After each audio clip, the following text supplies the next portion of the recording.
Hello everyone, I'm very glad that you listened to my story. Please give me a follow and like the video if you enjoyed it. Feel free to comment and provide feedback so I can improve the sound quality. Yes, I will now continue the unfinished story. Chapter 23, 3 Spells. Ring. The sound of alarm echoed in the whole area. The fist of the examiner stopped an inch away from Suda's face. That was close. Suda whispered before he moved away from the examiner. He patted his clothes before looking back at the examiner. He asked, "Did I pass the exam?" He knew that he doesn't necessarily need to defeat the examiner. He just needed to showcase his skills, and if his performance was good he would automatically pass the exam. "You're good, but whether you pass or not you will know it later," the examiner said with a smile. He was impressed by Suda's ability and he wouldn't deny it. He then turned around and looked at the rest of the examines. He opened his mouth and said, "All right, who wants to go next?" "I'll go." A cold voice sounded. Suda turned his head to look. He saw the girl with long silver hair. "She's the one seating beside him in the written exam before. Be prepared as I will give you 1 minute," the examiner said as he walked towards the center of the room. The girl distanced herself from the examiner. She just stood straight at her place while waiting for the signal of the examiner to start the examination. The examiner set the alarm before giving her a go. Go. The girl lifted up her right hand and her magic power flared up. Freeze. The floor beneath the girl's feet quickly turned into ice. It spread out and the examiner observed the spell before he jumped backward. Ice spike. Sharp spike that was made of ice burst out of the ground. The examiner looked at the spike coming at him. He imbued his mana in his hand before waving it. His force shattered the spike and he looked at the girl that was continuously casting magic spells. The quality of this spell is much better than the boy before, he thought as he landed on the ground, causing the ice to break into countless tiny particles. The boy before was a fighter that was an expert in managing his spell. He knew how to utilize it perfectly. And this girl was a textbook example of a magician. Cold wind. Cold and powerful wind swept out in the area. The examiner raised his mana to protect himself from the cold wind. "It's time for me to attack." He took a deep breath and roared loudly that shook the entire ground. Tiger's roar. The examines who were watching the fight covered their ears. They felt their strength leaving their body. Ice wall. A wall of ice appeared in front of the girl, but it was shattered immediately when it made contact with the sound wave. The examiner burst forth towards the girl, leaving a trail of smoke behind him. Ice blade. A blade made of ice formed in the mid-air and the girl grabbed it before launching towards the examiner. The blade and the fist collided, creating a loud sound. "Oh. So you know close combat?" The examiner was slightly surprised at this development. He didn't expect the girl to know close combat. Ring. The alarm sounded. It means that 1 minute had passed since the battle started. The ice blade disappeared in the hand of the girl and she turned around and left like nothing happened. The examiner looked at the girl's retreating figure and shook his head. He then turned to the rest of the examines and said, "Okay, next." Suda peered at the girl. He didn't expect that she was that strong. The magic spells that she cast were much more powerful than his magic spell, and it seemed that she was still hiding her real strength. He tried to recall if there's someone that's proficient in ice magic in the powerful influential figure in the game. He recalled a lot of people that were proficient in ice magic, but nothing looked similar to her. It took 1 hour to finish the examination. Not all the examines demonstrated skills like Suda and the silver-haired girl.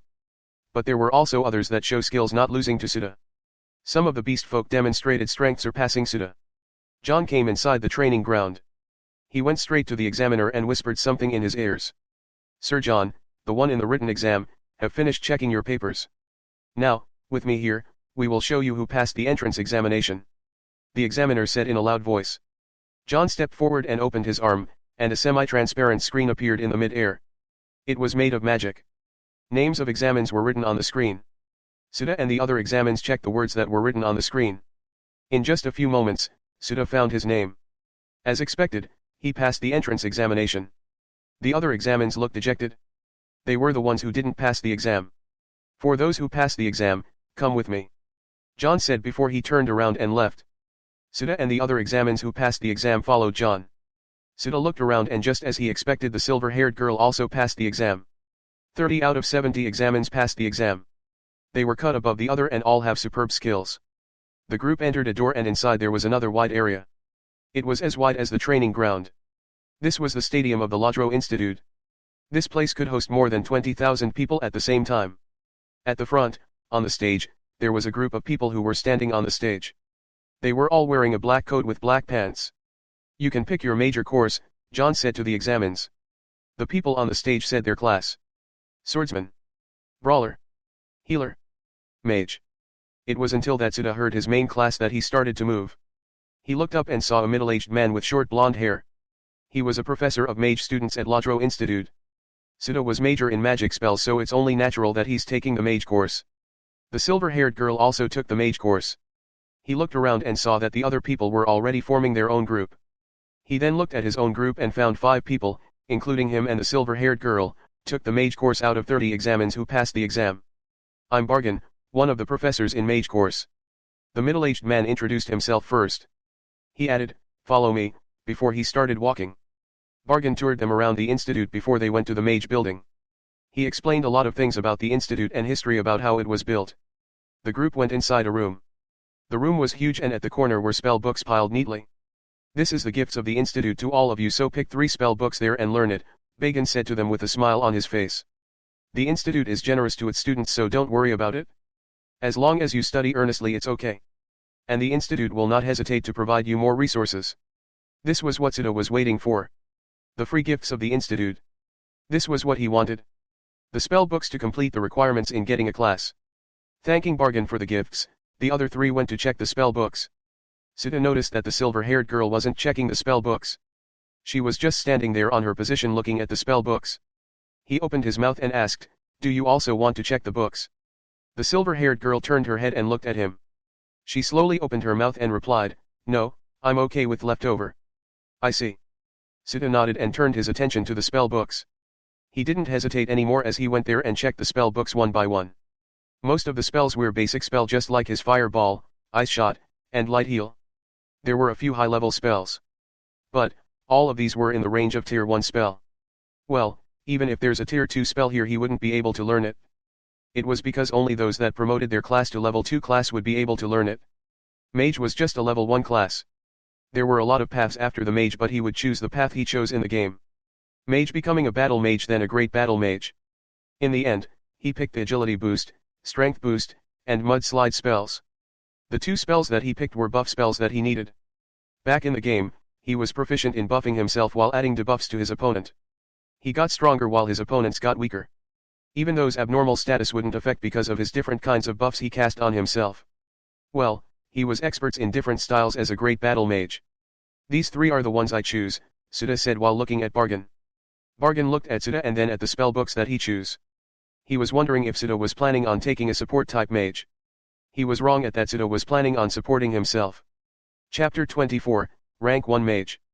Suda finished choosing the spell books. He picked the spell that's suitable for the current him. The silver-haired girl picked random spell books after they finished picking their own spell books. She wasn't that excited like the other people. More like, she doesn't show her emotion. "Okay, now that you've chosen your own spell books, it's time to measure your body for the uniform," Bargain said. He turned his head and added, "Don't worry, you don't have to pay anything." The group walked out of the room as they followed Bargain. "Hello, since we're all in the mage course, I hope I got along with everyone." A boy wearing a simple white shirt and black pants said. He has short spiky black hair and some strands of his hair fell on his forehead. He has pitch black eyes and his build was average, not too thin and also not too bulky. "I will start with myself. I'm Brian Dagruel, I hope we got along." The boy introduced himself as Brian Dagruel. "I'm Joshua, I've been living here in Ladro City ever since I was born." "I'm George, it's really my dream to enter the institute." The other 2 introduced themselves. George was a beast folk, specifically, a rabbit people. Joshua has dark brown skin and he was also not a human. He was a wood elf. There were many types of elves in the whole continent. The high elf, wood elf, sea elf, mountain elf, dark elf, etc. They were very proficient in controlling their mana and have a high mana pool. Suda then turned his head to the silver-haired girl. He saw that she was staying silent. He sighed and opened his mouth. "I'm Suda, I just arrived here in the city last week." Then, the silver-haired girl opened her mouth and said, "I'm Alice." "That's good, I hope we all get along," Brian said with a smile. "We're here." Bargain's voice sounded. The group arrived in front of the 2 rooms. One for the girls and one for the boys. "You can go inside the room and someone will assist you there. You will get your uniform next week and you will start attending in class," Bargain said to them. Suda, Brian, and the rest nodded and went inside the room designated for boys. While Alice went to the room beside it. It was the room for the girls. In the room, they could choose whether the uniform could enhance their mana or a defensive uniform. Suda has chosen the one that could enhance his mana. After half an hour, all of them finished measuring their size. They come back in a week to get their uniform and start their class. Okay, you can go now, don't forget to come back next week, Bargain said to them. Yes, Sir Bargain, Brian said enthusiastically. Suda, Alice, and the other just nodded their head. Good. Bargain nodded and left. Brian looked at them and asked, do you want to eat something? We can use this chance for us to know each other. I have another plan for today, Alice said before she turned around and left. Sorry, I also have something to do. Suda smiled wryly at Brian. I understand. Brian nodded and looked at the other two. How about the two of you? George and Joshua looked at each other before they nodded at Brian. That's good. Brian smiled widely. Before coming back to the inn, Suda didn't forget to buy Yuko the food and fruits that she likes so much. He gave the fruit and meat to Yuko before he went to his room. He closed the door and took out the 3 spell books he got from the institute. Okay, I will start. Saying this, he opened the spell books and he heard system prompts inside his head. Do you want to learn agility boost spell for 2 skill points? Yes/no. Do you want to learn strength boost spell for 2 skill points? Yes/no. Do you want to learn mudslide spell for 2 skill points? Yes/no. Yes. He said mentally and used 6 skill points for learning the 3 spells. You've learned agility boost. You've learned strength boost. You've learned mudslide. The knowledge about the 3 spells was poured in his head. About the structure and composition of each spell. Other people would need to read and study the content of the book before they could understand its spell structure. Understanding the spell structure didn't mean that they could cast the spell. They still need to build it in their mind for them to cast it.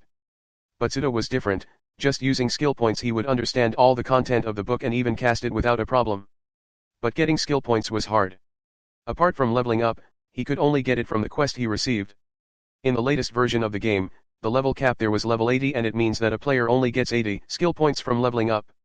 Soon, another system prompt pop in his head. You've reached the requirements for mage class. Do you want to become a mage? Yes/no. Yes.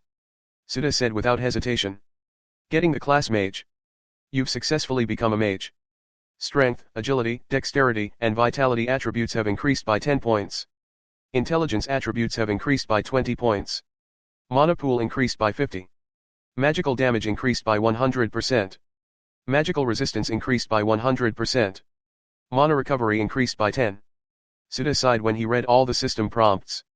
His magical damage was much more stronger now. Before his spells couldn't damage the examiner, but now he was sure that he could damage him.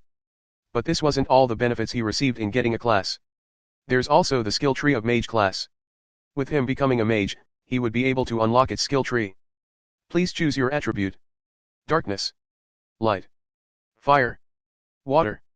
Earth. Wind. Choose one of the elements and you would be able to use its skill tree. Suda didn't hesitate and select the darkness. You've unlocked darkness element skill tree. A skill tree appeared in front of his vision. Various spells were still locked, but he would be able to unlock it with enough skill points. Looking at this familiar skill tree, a smile appeared on his face. He could see a single spell from the lowest part of the screen. It was the Shadow Bind spell. Above it were 3 more spells that were still dark. The requirements to unlock it was leveling the Shadow Bind to level 5 spell. Shadow Bind was a spell that could restrain and slow down his target. It uses the target's shadow to bind them. He tapped the Shadow Bind spell and a prompt appeared. Do you want to learn Shadow Bind spell for 2 skill points? Yes/no. You've learned Shadow Bind spell. He once again tapped the Shadow Bind spell. Do you want to level up Shadow Bind spell for 2 skill points? Yes/no. Leveling up a skill to level 2 needs 2 skill points and leveling it up to 3 needs 3 skill points. That was the pattern of leveling up a tier 1 spell. He used all of his skill points to level up the Shadow Bind spell to level 5 and unlock the 3 spells above it. Unfortunately, he doesn't have any skill points to learn it. Ever since he came here in this world, he earned a total of 31 skill points. He used 8 for his first 3 spells and 1 skill. Last week he used 1 skill point for learning Nerman language. Lastly, today he used the remaining skill points to learn 4 spells and leveling 1 spell to 5. He earned most of his skill points in leveling up and the quest to conquer the dungeon. Rank F and E quest in the Adventurers Guild could give him more EXP than the quest in conquering the dungeon, but it doesn't give him skill points. Although the EXP rewards in conquering a dungeon were 100, it still has a skill point as a reward, so it's better. It only if he was conquering low-level dungeon. If it's about conquering a mid-level dungeon, then the reward he would get was higher. 5,000 EXP was the minimum reward plus the skill points and free attribute points. After all, the bosses in low-level dungeons were just ordinary monsters in mid-level dungeons. Suda shook his head once he became a rank D adventure. This thing will not be a problem for him. The reward has at least one skill point. It's better than nothing. He checked his stats. Level, 17. Class, Rank 1 Mage, Darkness. Health, 246/246. Stamina, 148/148. Mana, 260/260. Strength, 138, 128 plus 10, plus. Agility, 104, 99 plus 5, plus. Dexterity, 91, 86 plus 5, plus. Intelligence, 105, 95 plus 10, plus. Vitality, 103, 88 plus 15, plus. Free attribute point, S13. Skill, S-, Stab, Sword Mastery, Mana Manipulation, Blessing of the Great. Spell, S Fireball, Ice Shot, Light Heal, Agility Boost, Strength Boost, Mudslide, Shadow Bind. Equipment skill, S Harvester of the Soul. Soul collected, 162/600. Skill point, S0. He was satisfied in the improvement of his status. He was a rank 1 mage. He would be able to rank up by learning 3 spells of his specialty and upgrading 1 spell to level 10. Once he rank up, his stats would increase once again. Every class has 3 ranks and promoting to rank 3 was a requirement to upgrade a class to a higher class. Well, he doesn't need to worry about this for now. The Institute gave him another 1 week so he would use this time to complete some quest. Chapter 25, Escort Quest. Suda stretched his body as he finished getting a class. He checked his equipments and nodded. He then went downstairs to Yuko. Yuko was in her room taking a good rest. Come, let's go. Suda shook Yuko's body. Mew. Yuko slowly opened her eye and looked at Suda. Yuko, we'll leave the city and do some quest, Suda said to her. Yuko stood up and licked his face. Suda planned to get some of his equipments this week. Getting a piece of dark grade equipment was enough. Dark grade equipment was just lower than universal grade equipment. The Vajra Sword Saya. He had a lot of equipments back in the game and Vajra Sword Saya was one of his weapons. Aside from Flesh-Eating Scythe and Hellfiend Spear, the Vajra Sword Saya was his favorite to use. It was also the easiest to get among his other powerful weapons. It was within the vicinity of the Hebrei Kingdom so a week of time was enough for him to get it. For his current style, Vajra Sword Saya was suitable for him. Come, let's go. Suda patted Yuko and opened the gate. Yuko kept licking his cheek. She showed no sign of moving away from him. Ha ha ha, I've gotten stronger once again. I could easily defeat you now. Suda said as he laughed. Since she was his pet, he would train her to become powerful. He doesn't want her to stay at her level forever. Both of them left the inn. They went to some shops and bought the food they need. Then, they went straight to the Adventurers Guild. Like always, a lot of people gathered inside the guild. Some of them were drinking and some were laughing. Suda went straight to the quest board. He looked at the quest board looking for a suitable quest. This is good. He lifted his hand and picked up an escort quest. He then went straight to the receptionist. I want this quest. The receptionist nodded and she recorded the quest that he picked. She recorded it in a machine that looks like a computer. Escort a merchant to Bulmar village. You will fail if the merchant died. Rewards, 500 EXP. The reward was only EXP for a rank E quest. Skill points would only appear in rank D quest or above rank D. Suda was going to the Bulmar village, that's why he picked an escort quest. He just needs to protect the merchant and he wasn't the only one who accepted this quest. There were also other adventurers going to the Bulmar village. Suda picked up his luggage. Sadly, I don't have inventory. He then turned toward Yuko and said, let's go. Both of them went to the gate of the city. It took them a few dozen minutes before they arrived near the gate. Is that it? Suda saw carriages lining up near the gate. He walked towards the carriage with the red falcon symbol. It was the symbol of the merchant that he was going to escort. A huge man wearing a leather armor saw him walking. Oh. So I'm going to work beside the tamer of Red Fur Bear. Suda smiled wryly at the man and asked, where is the owner? He's inside. The man replied while pointing at the carriage behind him. Thanks. Suda thanked the man and knocked on the door of the carriage. Knock. After a few knocks, the door opened and a short man came out. He has curly hair, a long beard, and a thick mustache. He was a dwarf. The dwarf looked at Suda for a while before he nodded. He then looked at the adventurers gathering near the carriage and said, since all of you are here, we will leave now. The adventurers nodded at the dwarf before they packed their belongings. The man before walked towards Sita and extended his hand. I'm Jack, a rank D adventurer, I hope we get along during our quest. Me too, Sita shook hands with Jack. He added, I'm Sita, a rank E adventurer. Jack laughed and looked back at the other adventurers before shouting, guys, we're doing a quest with the tamer. Who? The adventurers shouted. They were excited because they were doing a quest with the tamer. Sita was quite famous in the circle of adventurers. He always brings Yuko with him when he entered the guild. So a lot of people knew him and his pet. Sita smiled wryly while scratching the back of his head. He then called Yuko to come. Yuko walked forward with small steps. He introduced her to the adventurers. This is Yuko, my partner. We're counting on you. Yeah. We're also counting on you this time. One by one the adventurers introduced themselves. There's a total of 8 adventurers that was going to escort the dwarf. 3 rank D and the rest were rank E including Sita. The dwarf peeked at the window and said, I'm counting on you guys until we reach Bulmar. Yeah, leave it to us. They started packing and went inside the carriage. Is everyone aboard? In that case. Let's go. The carriage was being pulled by a lion horse. It's a horse that has a lion's hair around its neck. It was stronger than a normal horse. So one lion horse was enough to pull a carriage. But the lion horse didn't know how to fight like a real lion. So the people only used it to pull carriages. So you went to Lodro City to enter the Lodro Institute? Yeah, that's the gist of it. Sita nodded at Jack. Then, why did you become an adventurer? Jack asked.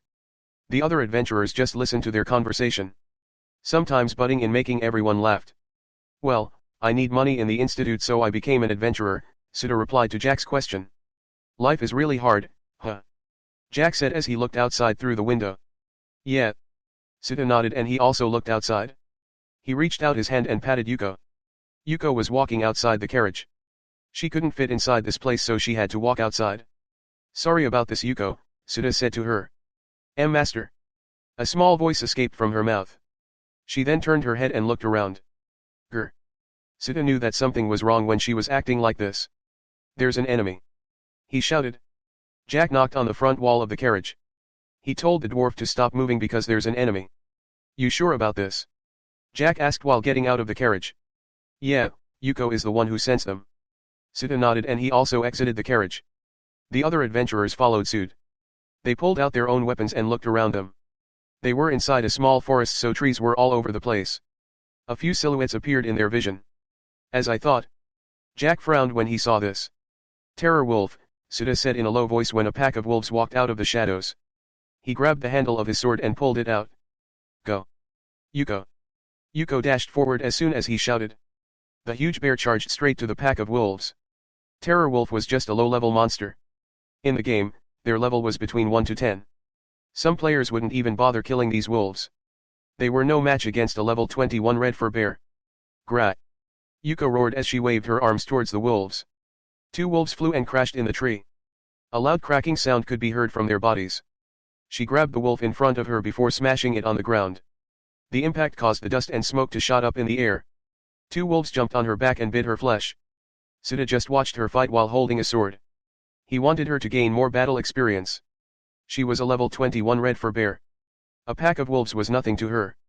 The other adventurers were fighting the other wolves. Looking around, Sita estimated that the number of wolves was more than 30. But this number wasn't a problem for a rank D adventurer. Jack was killing wolves left and right. He didn't even use his weapon. The blood of the wolves coated his fist. He then turned back his attention to Yuko. Just like before, she was still rampaging but there were some bite marks on her body. His mana started to circulate around his body and the aura around him slowly changed. He focused his attention on the wolves that fighting Yuko. Shadow bind. The shadows of the wolves moved upwards and strangled their bodies. All of a sudden, the 5 wolves in front of Yuko stopped moving. The level of his shadow bind was 5. The wolves had no way out of this even if they were an evolved wolves. A level 5 shadow bind could restrain a total of 25 targets. Every level, it increases by 5. Highs. With a sigh, Sita walked towards Yuko. He placed his palm on her body and cast light heal. That's enough Yuko. Sita raised his sword and walked towards the wolves. The wolves couldn't do anything as the shadow bind was restraining their movements. They watched Sita kill them one by one. 1, 2, 3, 4, and 5. All of your soul will become a nutrition to make me stronger. Chapter 26, Triggering a Quest 2 times in a row. Suda turned around after he killed the wolves. He noticed that Jack and the others were looking at him. What? As expected of a student of Ladro Institute. Jack praised him. The other adventurers nodded at his words. They saw how he bind those wolves using magic. They only thought that he was a swordsman, but to think that he was also a mage. Nothing less from the one who passed the entrance examination of Ladro Institute. Back then when I was young, I also took the entrance exam of Ladro Institute. Sadly I failed, Jack said. You took an exam? Suda looked at Jack. Yeah, it was 10 years ago. Jack nodded at Suda. Well, enough talking, let's go back now. They packed up and went back to the carriage to continue their journey. It was late at night when they arrived in Bulmar villager. They settled themselves in the plaza of the city. Bulmar village was a prosperous and huge village. More than 5,000 people lived here in Bulmar village. But compared to Ladro city that have a population of 50,000 people, this village was small. This village was close to the kingdom, so it received some of its benefits. The Adventurers Guild had a branch in this village, so Suda and the rest of the adventurers could record their quest here. Thank you, I'll give you your rewards and I hope that I can work with all of you again. Bye. The dwarf said to Suda and the other 3 adventurers. The remaining adventurers, such as Jack, would continue to escort the dwarf to the next village. They would stay here and sell some of the dwarf's products before they leave this village. Congratulations on completing the escort quest. You've received 500 EXP. Suda heard the system prompt in his head telling him that he completed the quest. I hope I can see you in Guild War, Jack said to them. I hope to. Suda nodded and he patted Yuko. Both of them left and went to the nearest inn. The Guild War that Jack was talking about was the tournament of the Adventurers Guild. Countless adventurers would go to the Nivara Kingdom to participate in this tournament. Rank D to the highest rank were all going there to join the tournament. There's no solo battle in this tournament. All the fights were group battles. It was a chance for the other adventurers to raise their rank. Also, the rewards in the tournament were huge. It held every year in Nivara Kingdom. Suda was laying down on Yuko's fluffy fur. He was trying to recall every quest in this village. The quest related to the Vajra sword Saya. Actually, he could go down in the underground and get the Vajra sword Saya, but that wouldn't do at all. He wanted to maximize his benefits and get some quest along the way. After a few minutes of thinking, he stood up. Yuko lifted up her head and looked at him with confusion in her eyes. It was like she's asking him, why did you get up? Let's go, Yuko. We will go to the Adventurers Guild. Suda said to her. Suda went to Adventurers Guild and completed his quest. The receptionist recorded his quest in his card. A few more quests and I'll meet the requirements to promote to D rank, Suda said while looking at his adventurer's card. He then looked at the quest board and picked up the herb gathering quest. He walked back to the receptionist and placed the quest on top of the desk. The receptionist picked the quest and read it. She then looked back at him and said, the one who made this quest have a little request. He wants to meet the one who accepted this quest. Okay, Suda nodded his head. He knew this already and the quest was connected to the place where he found the Vajra sword Saya in the game. Please wait here for a moment, sir. The receptionist said with a polite tone. Suda just stood there in the corner waiting for the man who made the quest. He crossed his arms in front of his chest and closed his eyes. The receptionist sighed in relief when she saw him waiting patiently. After a dozen minutes, the receptionist called him. Sir, this way please. Suda opened his eyes and saw the receptionist. She guided him in a closed room. There, he saw a man in his 40s looking well.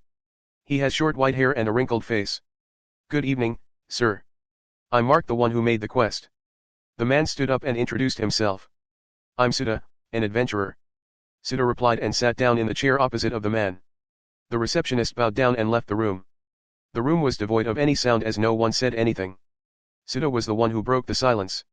I need to find the evening grass, right? Suda said to Mark. Mark nodded in response. But evening grass is not something that can be found here, Suda said.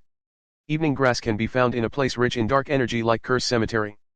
But there is a place where evening grass grow in this village, Mark replied to him. There it is. Suda smirked inwardly. I'll tell you where it is if you really accept the quest, Mark said to him. He proposed a condition that Suda shouldn't tell anyone about this. I understand, I will not tell anyone about this, Suda said while closing his eyes. Good. Go to my shop tomorrow morning, I'll warn you, don't wander in the night. They only attack the outsiders. Mark nodded before he stood up. He didn't forget to tell Suda the meeting place before he left. At the same time, Suda heard a familiar sound in his mind. Herb gathering, Mark asked you to bring him the evening grass. Rewards, 5,000 EXP, 5 free attribute points. Suda smiled and he opened his eyes. There's still one quest that he wanted to get before meeting Mark. Sir, don't wander in the night. The receptionist warned him before he left the guild. He went out of the guild and met with Yuko. She was always waiting for him when he goes inside the guild. It was the same in Ladros City. Let's go. There is a place that we need to go first. Suda and Yuko went to the southern part of the village. It was a place where slum lives. He told Yuko to hide and he concealed himself behind a box. He looked at the dark sky while waiting for someone to appear. The players called this event encounters. An event where a player would accidentally encounter a special person. That person would give them a quest with high rewards. But what he was doing was not accidental encounter. He's waiting for that person to appear and make it look like an accidental meeting. Back then, he's the one who triggered this quest. This quest led him to the Vajra sword Saya. After a few minutes of waiting, Suda heard a sound of crying. Here it is. Suda smirked before he stood up and patted his clothes. He waited for a few moments before he walked forward and turned in an alley. He bumped there into someone. The figure who bumped on him fell on the ground. Sorry. Suda apologized and saw a little boy. The boy has tears in his eyes. He has short black hair and big black round eyes. He was wearing ragged clothes full of dirt. Boy, why are you crying? Suda asked while helping the boy. Mister, thank you. The boy thanked Suda for helping him. It's okay, but why are you wondering this in this place? It's already dark and children should stay in their home. Suda asked the boy with a hint of concern in his voice. He noticed that the boy had bruises all over his body. He lifted up his hand and cast light heal. The boy felt a warm energy entered his body. He looked and saw that the bruise on his body was gone. Thanks, mister. He looked at the man in front of him. He doesn't know what happened but he knew that this must have done something to heal his bruise. Suda smiled and he patted the head of the boy. He asked, can you tell me why you're wandering here at night? The boy hesitated first before he explained. At first, he and his sister were living here in this village peacefully. His sister was the one who took care of him after their parents died. She did all kinds of jobs to raise him. But one day, everything changed. His sister started to act differently. She was always in daze and muttering some words. Last month, he personally witnessed his sister killed a man using a strange sword. A demon with horns appeared behind her. After that day, his sister didn't show up. She didn't leave any trace so he doesn't have any idea where to find her. A demon possessed my sister and took her. I don't know where my sister is but I saw it with my own eyes. A demon possessed my sister. Do you believe me, mister? Yeah, I believe you. There's really a demon in this world. Suda nodded with a smile. The boy looked at Suda and recalled that he was a mage. The people didn't believe him when he told them that a demon took her sister. They just told him that his sister got tired of taking care of him. That's why she left. The boy looks like he wanted to tell him something. What is it? Suda asked. Can you help me find my sister? The boy asked him to help him find his sister. Sure, the sword that your sister was holding at that time. I came here to retrieve it. Suda said to the boy. Really, mister? A bright smile appeared on the face of the boy. Yeah. Suda nodded. Asterisk ding. Rescue, find and rescue the sister of the boy. Rewards, 10,000 EXP, 10 free attribute points 2 skill point. 2 skill points huh? Suda smiled and said, you don't have to call me mister, just brother will do. Okay, thank you, brother. The boy smiled at him. A pair of deep red eyes gleamed in the shadows. It looked at Suda with crazed eyes. Chapter 27, Abnormal People. Suda finally noticed that the rewards were higher than before. It only means that the difficulty was higher. 2 skill points were one of the rewards of the quest to rescue the boy's big sister. It means that this quest was harder than conquering a low-level dungeon. Conquering a low-level dungeon only gave him 1 skill point. It seems that getting back that sword is not that easy, huh? Suda said in a low voice. Tack. Tack. Tack. Tack. A sound of footsteps echoed in the dark alley. No other sound can be heard except the sounds of footsteps. Suda turned his head and saw a figure of a man approaching him and the boy. The man has deep red eyes that gleamed in the dark. He frowned and observed the man. The man was walking in unsteady steps. It feels like he would fall any second and white liquid was flowing down from his mouth. What's this? This is not an undead. Blood vessels pop out in the forehead of the man. The man gritted his teeth before pouncing towards Suda. Yuko! Suda shouted and a huge bear appeared in the corner. Yuko stood up and pinned down the man on the ground. Arg! It hurts. It hurts. The man groaned in pain as a huge bear was pinning him down. Don't move, Sita said to the boy before he approached the man. He squatted down and observed him. He was sure that it was not undead. The man has berserk energy around his body. This energy drives him wild and insane. This led him to attack Sita. Sita suddenly recalled what Mark said before. I'll warn you, don't wander in the night. They only attack the outsiders, was what he said. There's no scenario like this in the game. Also, the boy saw a demon behind his sister before she disappeared. Sita knocked the man unconscious using his fist. He looked at Yuko and said, "You can let him go now, you did a good job today." Yuko then turned around and growled angrily. Sita also turned his head and saw a dozen figures in the shadows. This is bad, there is something wrong in this town. Sita raised his hand and the shadows beneath the figures burst out of the ground. It moved quickly and restrained everyone. Let's go, Yuko. Sita turned around and he carried the little boy on his shoulder before he left. What's happening, brother? The boy was fluid teared. I don't know. Sita shook his head and made a turn in the alley. There were people there waiting for him. Sita clenched his fist and restrained those people using shadow bind. Sita ran over those people while Yuko smashed them on the walls with her thick arms, causing them to fall unconscious. If I'm alone I could just jump over the roofs, but Yuko is here with me. Sita thought while glancing at his back. Yuko was following him. Every step that she made caused a loud sound attracting other people. Sita smiled wryly at this. He then ran at the direction of the carriage of the dwarf, the plaza. Just like what he expected, the carriage was also under attack by those abnormal people. The three adventurers who left with him were also here. Jack was knocking unconscious those people with the help of the other adventurers. Damn. What is wrong with these people? Jack cursed loudly as he delivered a blow to the stomach of a crazed man. The man was knocked back to the other people before falling unconscious. They keep coming. There's no way end. Then, they saw a huge bear behind the crowds. They were familiar with this bear. Sita circulated his mana around his body. With a boom he rushed towards those abnormal people. Smash them, Yuko. Yuko roared and followed him. She smashed those people that tried to stop him. She kept waving her hands while following behind Sita. Help them. Jack shouted as he rushed towards the abnormal people to make a way for Sita and Yuko. Who? The other adventurers followed Jack. Sita waved his arm and smashed the abnormal people in front of him. Those people flew away, knocking the other abnormal people. He speed up and broke through the group of abnormal people. Who, glancing back at the abnormal people, Sita went directly to Jack. I have a plan, Sita said to Jack. Tell me, Jack replied. I will stop all of them. I will need you and the others to knock as many as you can before they break free from the restraint. Sita explained his plan to Jack. Can you really do that? Jack asked with a doubtful expression. There were more than 100 abnormal people here and Sita told him that he could stop all these abnormal people.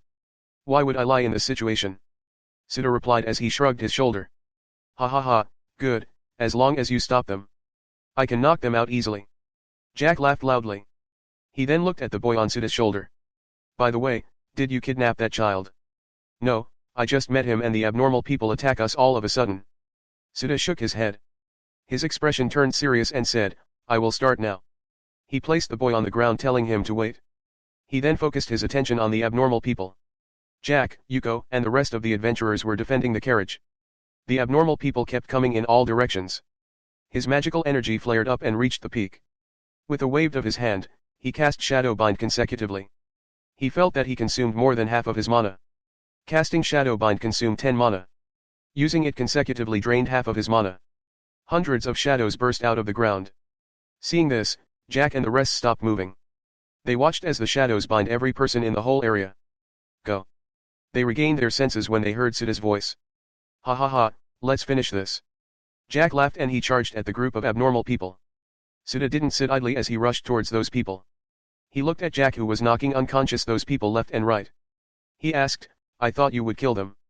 Why did you let them live? Someone came and warned us before but we didn't heed his warning, Jack said while punching the abnormal people. He added, he came and requested us not to kill them. We didn't kill them as we also didn't heed his warning before. We all treat his warning like a joke but, look now. Who's that man? Sita asked. The village chief came to us after you left, Jack said. I'll tell you more later after we finish this. Sita nodded at his words. He rushed towards the abnormal and chopped the back of their neck knocking them out. It took them half an hour before they knocked all those people out. It was tiring to hold back while fighting against many people at once. So Jack and the rest were gasping as beads of sweat formed in their forehead. Thank you for your effort, everyone. The dwarf came out of the carriage and thanked them for their effort. A green man was following the dwarf. This man gathered everyone's attention. Village chief. One of the adventurers called out. So that's village chief? Sita thought as he observed the man. The man has a green-colored skin. Some part of his body has green scales and a green long tail was moving on his back. The village chief noticed Sita and exclaimed, "Oh! A brethren!" Sita was surprised that the village chief called him his brethren. Well, it's not that surprising as both of them have green color skin. You're a halfling, huh? The village chief said after he observed Sita. He noticed that Sita doesn't have a tail and scales, so he thought that he was only a half reptilian and half human. Yes. Sita smiled wryly. It's fine for them that they misunderstood his race. A high-end goblin was a rare species of a goblin and only a few people have seen it. They were almost extinct because of the constant killing that humans and demis did in the past. Those rare species can only be found in those forbidden areas. Thank you for helping these people. The village chief thanked him. I'm also an adventurer also, can you please tell why is this happening? Sita said. Even though he formed a speculation in his head, he still wanted to hear it from the village chief's mouth. Yeah, can you tell us what happened to them that made them like that? Jack asked while glancing at the unconscious people. The village chief looked at their face before he started to narrate them what happened. All of this started 2 months ago. Back then, the residents of this village started to disappear. Day by day received many reports about the disappearance of their husband, child, neighbor, etc. Every day 1 or 2 people would vanish. It happens every night. It was strange that no one found them. About a month ago, he received a report about people going crazy attacking other people. It was like a disease that slowly spread out in the village. But they didn't attack the people living here in this village, they only attacked the outsider. When he looked at those abnormal people, it feels like those people wanted to attack them but they were holding back. It feels like someone was telling them to attack people but they resisted against the people here in this village. They let it all out when outsiders came here. Many people got infected by this strange disease. They attacked and killed every outsider that came here. He sent a report to Hebrei Kingdom to help them fight this strange incident. But no one came. Up until now the Hebrei Kingdom didn't even bother to investigate this incident. Those people went wild during night and they would forget everything that happened the next morning. It was really weird. Right now, half of the village folk have that kind of disease. Half? The population of this village is 5,000 and half of that is. Jack said with widely open eyes. If that's really the case then they would have to fight more than 1,000 people, and what happened this time was just the first wave. Come to me, to my house. They wouldn't go there. The village chief said. He led the group to his house. They should not expect the help of Hebrei Kingdom. A village like this wasn't even drawn in the map of the continent. For huge countries and kingdoms, this kind of village could disappear at any time. It was either by the monster tide or strange disease like this one. Sita looked back and saw that Yuko and the boy were following him quietly. He was sure of one thing. This incident happened because of the Vajra sword Saya. The difficulty of the quest was many times harder than in the game. This world was going into the future that he doesn't know. There were no players to investigate and complete the incidents like this one. There were no adventurous players that would discover weird things left and right. He even wondered what's happening in the other village right now. It seemed that his sword, the Vajra sword Saya, was taking the route of hard to get. Chapter 28, Underground. Sita, Jack, and the rest arrived in the village chief's house. The house was quite wide so it could hold all of them including Yuko. The group listened to the story of the village chief. The story about the mysterious possession or what they call disease spreading in this village. Based on what you said, it started 2 months ago, and from my analysis, it will take another month before all of you become like those people, Jack said to the village chief. I also thought about that, but what can we do about it? There is no point, as we could only wait for the people of Hebrei Kingdom to arrive. The village chief said with a sad expression. I don't think I've heard this kind of disease at all, nor I've seen something like this. Jack shook his head. He wouldn't be able to help if he knew nothing about it. He was an adventurer expert in fighting, not a doctor. It's hard to dispatch a knight. The kingdom only uses them in war or other big situations. If this situation got worse to the point that it could harm the kingdom, only then they would dispatch a force to eliminate the threat. First of all, this village wasn't a part of Hebrei Kingdom. That's the reason why they wouldn't send a force to help. The dwarf said. As a merchant, he knew a thing or two about the affairs of the kingdom. Boy, tell them what you know. Sita said as he patted the little boy's back. His words gathered everyone's attention. All of them turned their heads and looked at Sita. What do you mean? Did this boy know something? Sita shook his head and said, it's better if you hear it directly from him. Come on boy, tell them what you told me before. The boy lifted up his head and looked at Sita. Sita nodded when he saw the look of the boy. The boy didn't hesitate anymore and he began to tell them what he told Suda before. There's something like that. A demon? A monster from legend. I've heard that there's no demon right now. The ancient civilization destroyed them all. Various exclamations sounded after they heard the boy's story. Even Suda, the owner of the Vajra sword Saya, doesn't know the origin of the sword. He only knew that it was a piece of dark-grade equipment. Suddenly, the village chief bowed before them and said, "Please help us solve this case. I'll give you anything that you want." The village chief begged them to find the boy's sister. After listening to the story of the boy, he was now sure that the sister of the boy and the demon the boy saw that day was the culprit in this incident. The culprit why all these people were going insane was because of the demon. "We don't know the strength of the demon, so it's better to check it first before we promise you," Jack said, and the rest of the adventurers nodded. They wouldn't accept a quest that easily. They couldn't determine the difficulty of this quest, so they couldn't accept it easily. There's a reason why the Adventurers Guild divided the quest into different ranks. The village chief looked at Suda with hopeful eyes. Suda was still the one who hasn't declined him. But Suda wasn't looking at him. He was looking at the prompt that received. Elimination: find and eliminate the cause of this incident. Rewards: 15,000 EXP, 5 free attribute points, 2 skill point. Savior: don't kill anyone and help them regain their senses. Rewards. Looking at the quest, Suda felt that he really was quite lucky today. He didn't expect that he would receive more quests, and the rewards for these quests were as high as the previous quest. But the difficulty was also high. He doubted that he could finish this quest with this current strength. He also had to hold back, as once he killed one of those people he will fail the quest. Suda accepted these quests without hesitation. He then looked at the village chief and said, "I'll do what I can to help. As expected of my brethren, a really good heart." The village chief felt like he was about to cry from Suda's reply.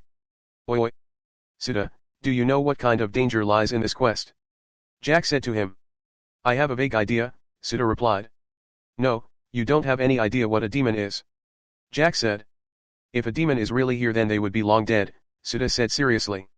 He received a lot of feats in the game, and one of these was the Demon Annihilator. He received this feat from annihilating an army of demons. So his knowledge about demons far surpasses the people present in this place. Also, he knew that there's really no demon here. That was just the Vajra sword Saya. "Don't worry, I know what I'm doing," Suda said. Jack nodded when he saw how serious he was. "Anyway, let's rest for now. Let's continue this later." Suda shook his head and said. "Yeah, I will prepare your room for now." The village chief said. "No need, I will sleep with Yuko," Suda said before he walked towards Yuko. He preferred to sleep in her fluffy fur. Just like what the village chief said before, the abnormal people didn't enter his house. The group fell asleep quickly as they were quite tired from what happened this night. Suda woke up before the sunrise. He felt a heavy feeling pressing on his chest. He looked down and saw that Yuko was hugging him tightly. He removed her hands and stood up. He looked outside and found that everything went back to normal. Only the traces of fight can be seen outside. The abnormal people were already gone. "Oh, you're up." A voice sounded behind him. Suda turned around and saw Jack. He nodded at him before turning back to look outside. "Are you really planning to help them? You don't know what danger lies here," Jack said as he walked beside Suda. "I just want to eliminate the cause of this incident," Suda said. Then, he turned around and walked toward the bathroom. Jack looked at Suda's back without saying anything. Suda washed his face and thanked the village chief for letting them in. He ate the breakfast that the village chief made before he left the house with Yuko. He went to the shop of Mark. Mark was a herbalist and he made some medicine using his knowledge. That's why he needed the evening grass. He found that the shop was still closed. Nevertheless, he knocked on the door before he entered the shop. "Oh, you're here. It seems that you've heeded my warning yesterday." A man with white hair greeted him. "NN."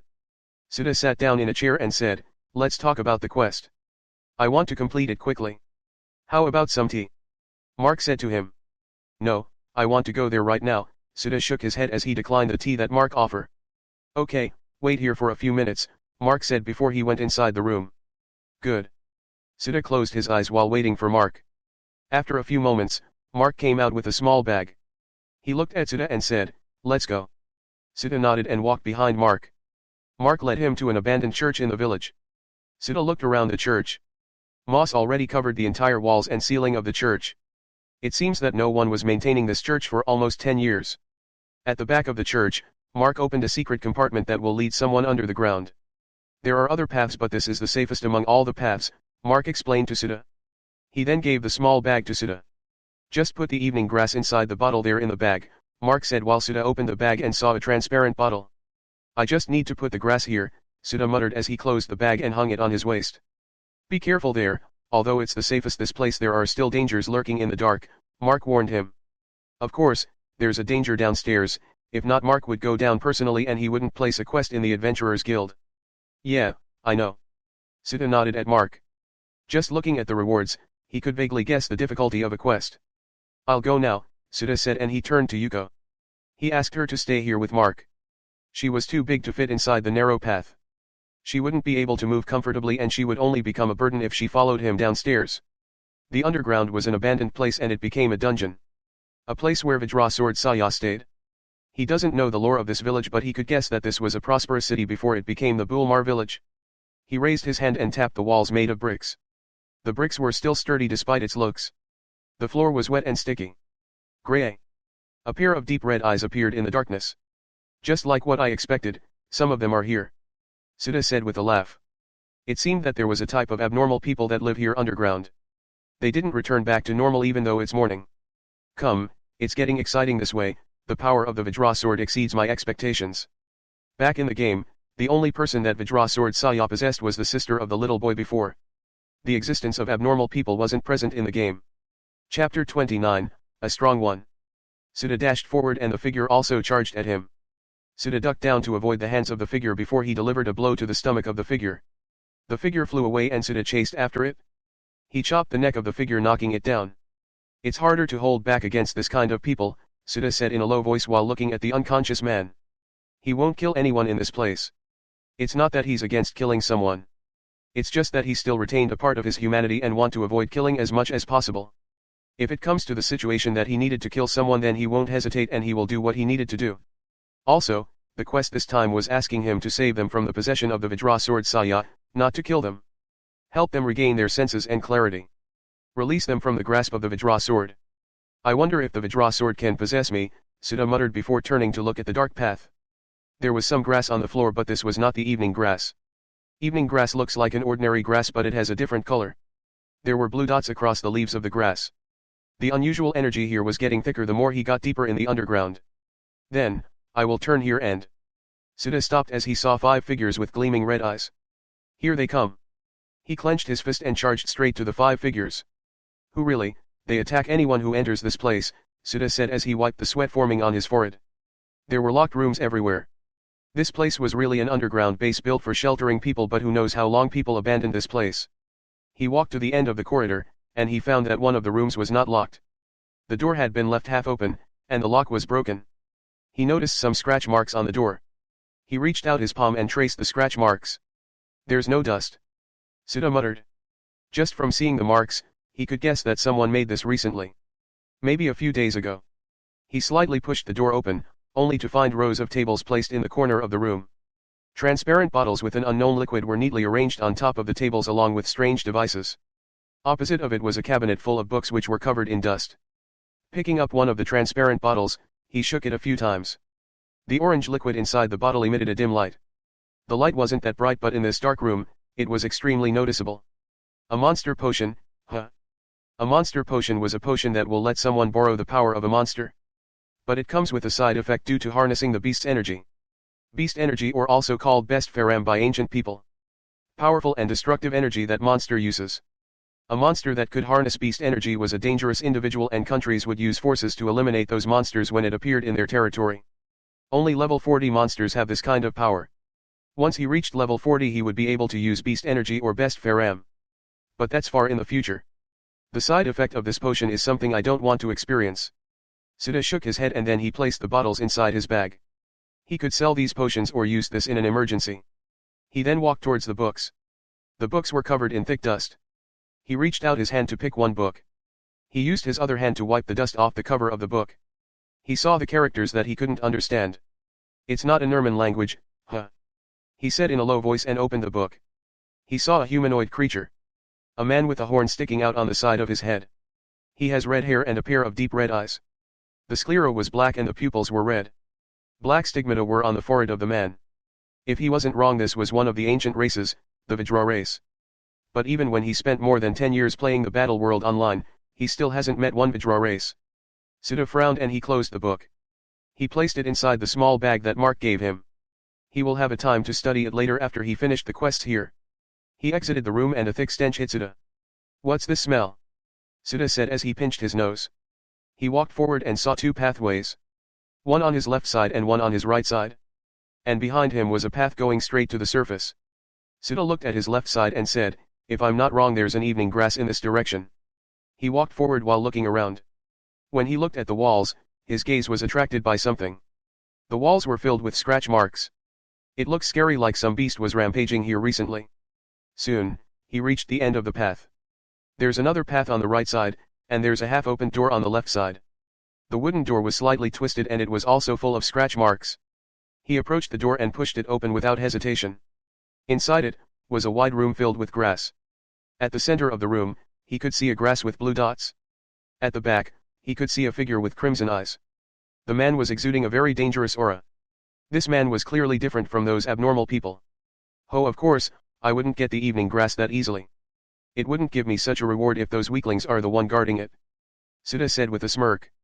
He stepped forward and revealed himself to the man. Sudha attracted the attention of the man as soon as he walked forward.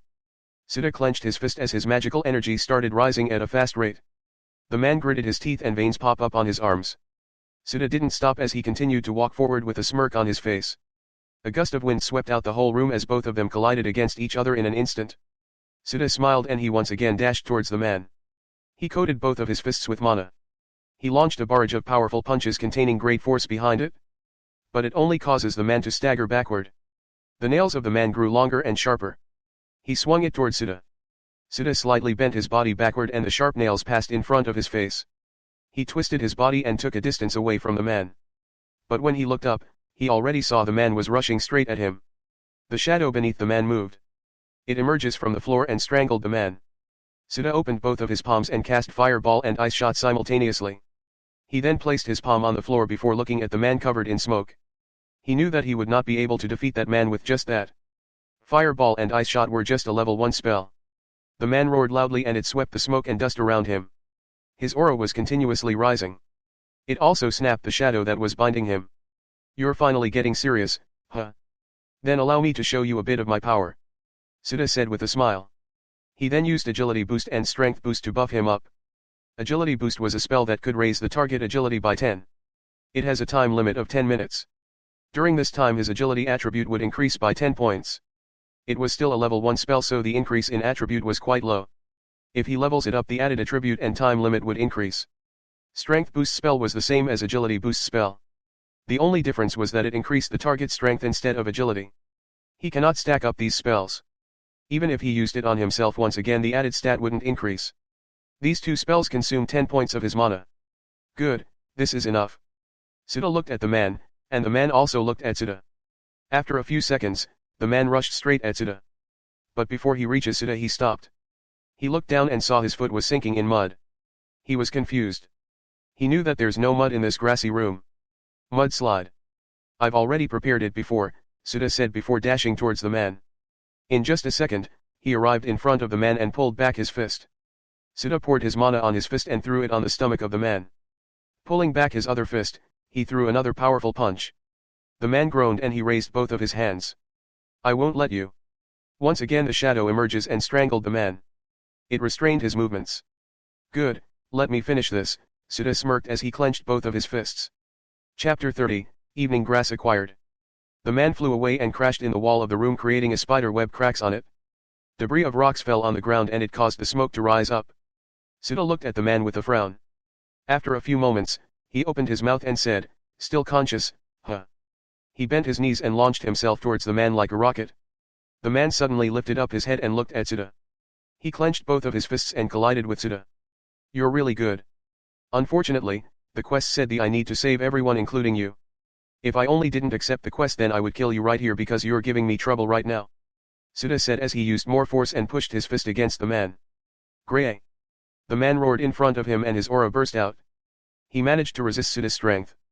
Good, Sudha smirked and his mana flared up. A figure flew away and landed on the ground. It was Sudha. Sudha looked up and saw the man rushing at him. He hurriedly moved sideways avoiding the man. The fist of the man missed Suda and it went straight to the ground. But before it reaches the ground suddenly turned into mud. His first sunk through the mud deeply. And follow up by Shadow Bind, Suda cast his spell once again. He grabbed the face of the man and cast the fireball spell. The flame exploded on the face of the man. Suda gritted his teeth and he smashed the man on the wall. Suda removed his hand and observed the man. The maid was convulsing like he has some sort of sickness. The shadows moved and restrained the man. This is enough, with his current strength he wouldn't be able to escape easily, Suda said before he turned around. He looked at the evening grass in the center of the room. It was still standing there like nothing happened. Suda approached it and he squatted down. He opened his bag and took out the transparent bottle that Mark gave before. He carefully pulled the grass and placed it inside the transparent bottle. Okay, I just need to get out of this place, Suda muttered as he placed back the bottle inside the bag. He then stood up and exited the room. Oi! Oi! You people really wouldn't let me leave this place peacefully. He saw a group of abnormal people waiting for him outside the room. They were crammed together on a narrow path. There were so many of them that he could not see a way out of this except fighting them. If I didn't get a class before coming then I would truly be in trouble, Suda said before he cast Shadow Bind repeatedly. Luckily, he learned a spell that could restrict the movement of a target, or else he would be having a hard time this time. Suda gathered his mana on his fist before throwing it towards the people in front. The abnormal people couldn't do anything about it. They could only watch Suda knock them out. Several bone-cracking sounds echoed in the whole area. It's not that he couldn't break their bones. As long as he doesn't kill anyone he will not fail the quest. It will be fine if he beat them close to death. Even if I break your limbs it's fine as long as you're still alive. Suda smirked as he used his strength to smash the abnormal people. He threw powerful punches in all directions. He doesn't need to aim at all as there were so many of them. On the surface. Hey, do you think your master will be okay? Mark looked at Yuko and asked. Mew. Yuko looked at him and she tilted her head. What am I doing, talking to a bear? Mark shook his head. He should have put a quest for more than 2 people. He knew that some of the people with a strange disease were living underground. Although those people wouldn't attack the residents of this village, there's always an exception to rules.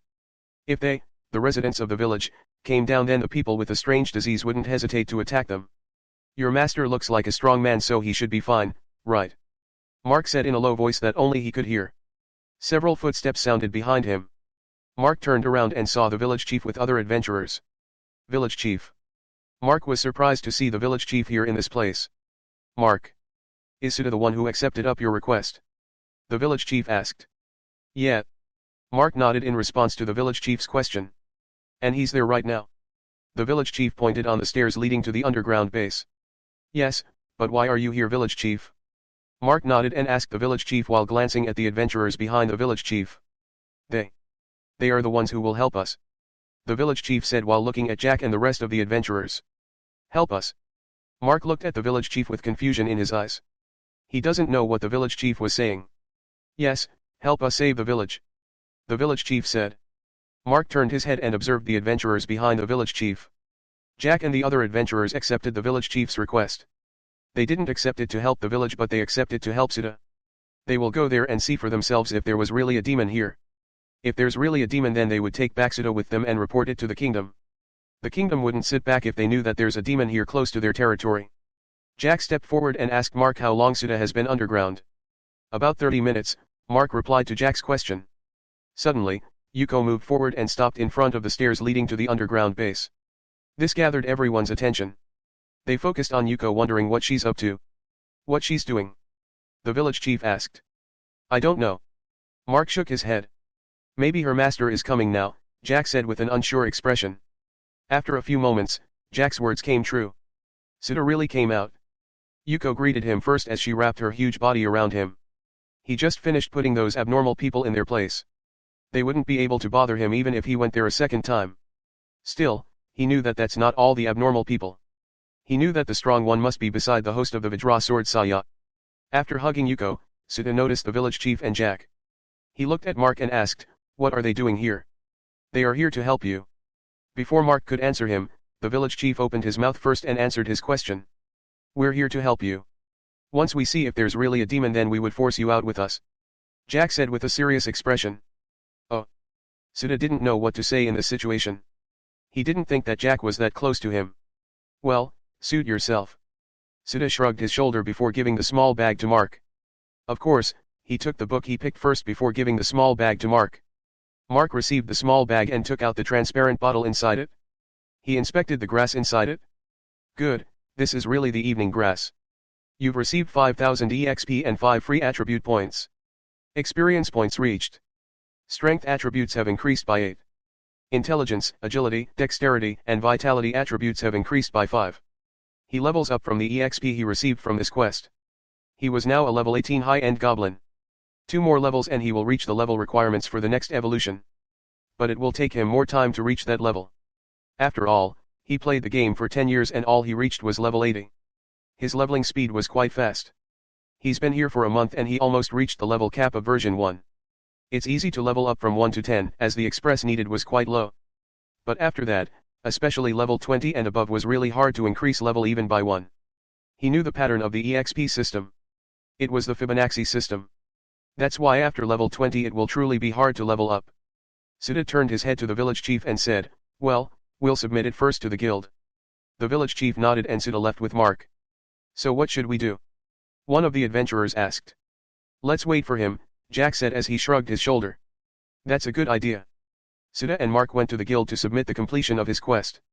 Chapter 31, As long as they are breathing it's still passable. Sita, Jack, and the rest were in front of the pathway that leads to the underground base. "Shall we go now?" asked Jack. "Let's go." Sita nodded at him and the rest of the adventurers also nodded. "Good luck. I hope you return well," the village chief said with a nervous expression. He and Yuko would wait here outside. "Well, I wouldn't return if I don't finish it." Sita shrugged his shoulder and he walked downstairs. "Let's go," Jack said to the rest of the adventurers and they followed Sita. The village chief and Yuko looked at their back with a worried expression. They reached the underground and there was a split in the road. The corridor on the left was open, and the one on the right was close. A locked wooden door was blocking their way. Before, Sita went straight to the left road, but now that he came here to subdue the host of the Vajra sword, he would take the road on the right. "Where should we go?" Jack asked Sita. He asked Sita because he knew that Sita came here before. "Here." Sita pointed at the locked wooden door. "Let me do it." One of the adventurers stepped forward. He was the one expert in this kind of situation. He was a scout and was an expert in opening a lock. With his skills, he could detect some traps. Sita made a way for the adventurer. He just watched the man open the lock in just a few seconds. "Good job," Jack said.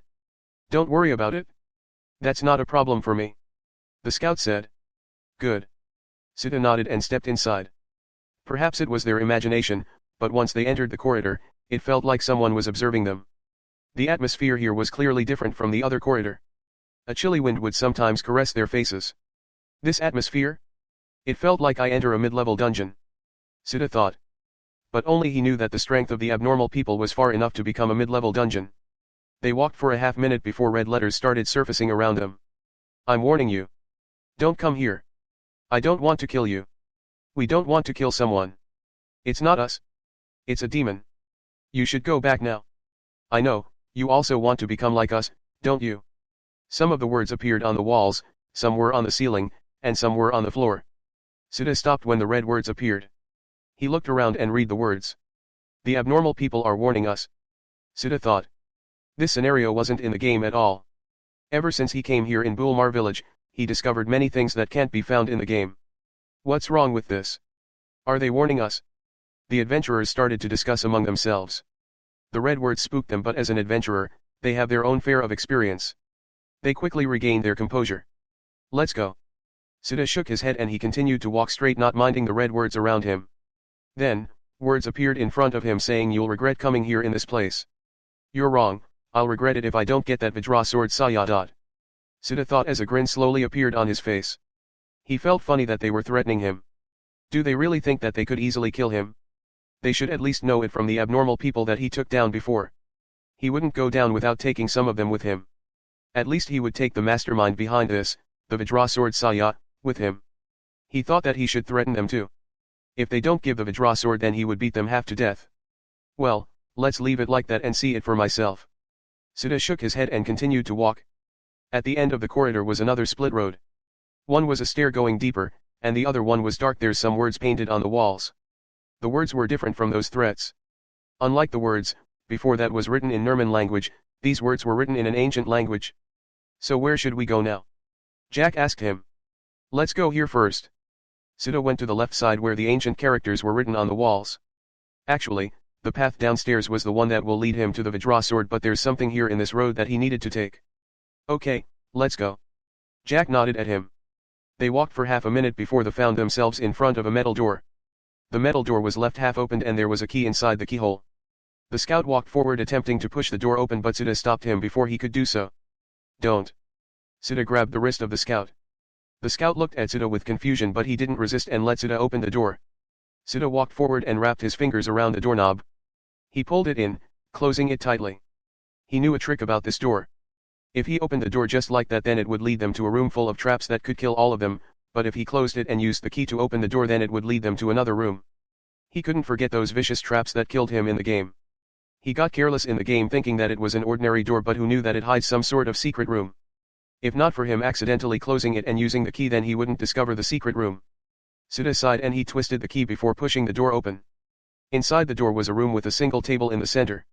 A cabinet filled with books was on the left side of the room. Opposite of it was another cabinet, but above there were transparent bottles with green liquid inside. And old papers were scattered across the floor. This is it, Suda muttered as he entered the room without hesitation. He directly walked towards the cabinet on the left side of the room. He tapped his chin and tried to recall where was that item that he wanted. After a few moments, he squatted down and picked up the red book without title in the cover. Actually, this was not a book. The book was just a cover to hide the item inside. Suda opened the book and saw a silver amulet with a silver string. Good, a blue equipment. Suda was satisfied with this. He picked the amulet and wore it around his neck. This amulet was higher than all of his equipments except the soul blood earring. He registered it in the system as equip and saw its details. Amulet of Psychic, blue, an amulet that was made of dark stone and psychic serpent's scale. Effect, plus 20 vitality, plus 10% energy resistance, plus 50 health, plus 3 health recovery. Durability, 15/20. He checked his stats and nodded. The resistance and recovery rate was the most important things in the effect of the amulet. Energy resistance has more worth than magical resistance. It was because magical resistance could only resist those mana-related skills and spells. But the energy resistance could resist all types of energy such as mana, best Faram/beast energy, ki, etc. Suda stood up and went to the bottles with green liquid inside. Jack and the rest of the adventurers were already checking all the corners of the room if there were some sort of treasure here. Jack saw Suda and he asked if he knew what's the green liquid inside the bottle. You can divide it yourself. This one was an antitoxin potion. It can increase your resistance by 100% for 5 minutes. Suda said before he picked up 3 bottles and placed it inside his pocket. 3 was enough for him and he will share the rest with others. After you're done, we will continue deeper, Suda said as he leaned his back in the walls. Ever since they walked this path, they haven't met a single abnormal people. They only warned them through the writings on the walls. Even Jack and the rest of the adventurers talked about why they haven't met a single abnormal person here. It will get serious once they go deeper. That's what Suda thought. It was strangely calm and peaceful here, but he knew that it was just a calm before a storm. Although there's no scenario like this in the game, he could still guess that the strong abnormal people were deeper, close to the Vajra sword. It took them 5 minutes before they settled down. Are you done? Suda asked them. Yeah. The adventurers nodded at him. Then, let's go. Suda turned around and left. The group went downstairs and the scenery here was different from the floor above. The ceiling was high and the area was wide compared to the floor above. The place looks like a mining area and carts specialized for moving pieces of rocks were around. Also, the density of the energy here was quite high, even those people who were not sensitive in energy would feel it. This place is really creepy. Yeah, I haven't been to a place with a chilly atmosphere like this one. Of course you haven't because you're only taking a quest near the kingdom. The adventurers talked to each other in a low voice. Suddenly, the scout shouted. They are here. The adventurers stopped talking and quickly brandished their weapons. Their expression quickly changed into a serious one. Oh. Suda looked ahead and saw several pairs of red eyes in the dark. He opened his mouth and said, Guys, we will not kill anyone, so you shouldn't use a weapon that could easily kill them. He paused for a moment before he added, well, if you're having a hard time holding back, then it's okay if you break 1 or 2 of their limbs. As long as they are breathing, then it's still passable. Chapter 32, It's been a while. Jack rushed forward in the group of abnormal people. He clenched his fist and threw a very powerful punch. 3 abnormal people flew because of the power behind his fist. A few of their bones broke as they crashed in the walls. I will stop holding back. Jack stretched out both of his hands and grabbed 2 abnormal people in the head. He smashed them together before kicking them away. He once again grabbed one abnormal person and used the person to bash the other abnormal people. The scout moved swiftly as he appeared behind the abnormal people and chopped the back of their neck, knocking them out. The other adventurers too were doing their best to knock those abnormal people down. The battle started in this wide place. The adventurers were facing more than 100 of abnormal people. Bone-cracking sounds echoed in the whole area. The abnormal people have simple movements, so they were easy to predict by the experienced adventurers. Even though they were easy to predict, if a veteran adventurer got surrounded by 100 of them, then the outcome would be the adventurer's defeat. After a few dozen minutes, the adventurers knocked out 100 of abnormal people, but the abnormal people kept appearing with more numbers than before. They started to show the signs of exhaustion as sweat flowed down from their bodies. Nevertheless, they didn't stop moving and continued to beat those abnormal people. A loud sound crashed behind them as one of the adventurers crashed in the walls. It shook the ground a few times as smoke rises up and covered the area. Jack and the other adventurers stopped moving. They turned their head and looked at the adventurer that was embedded in the wall. How? What happened? Suda turned his head and saw a strange one in the middle of the abnormal people.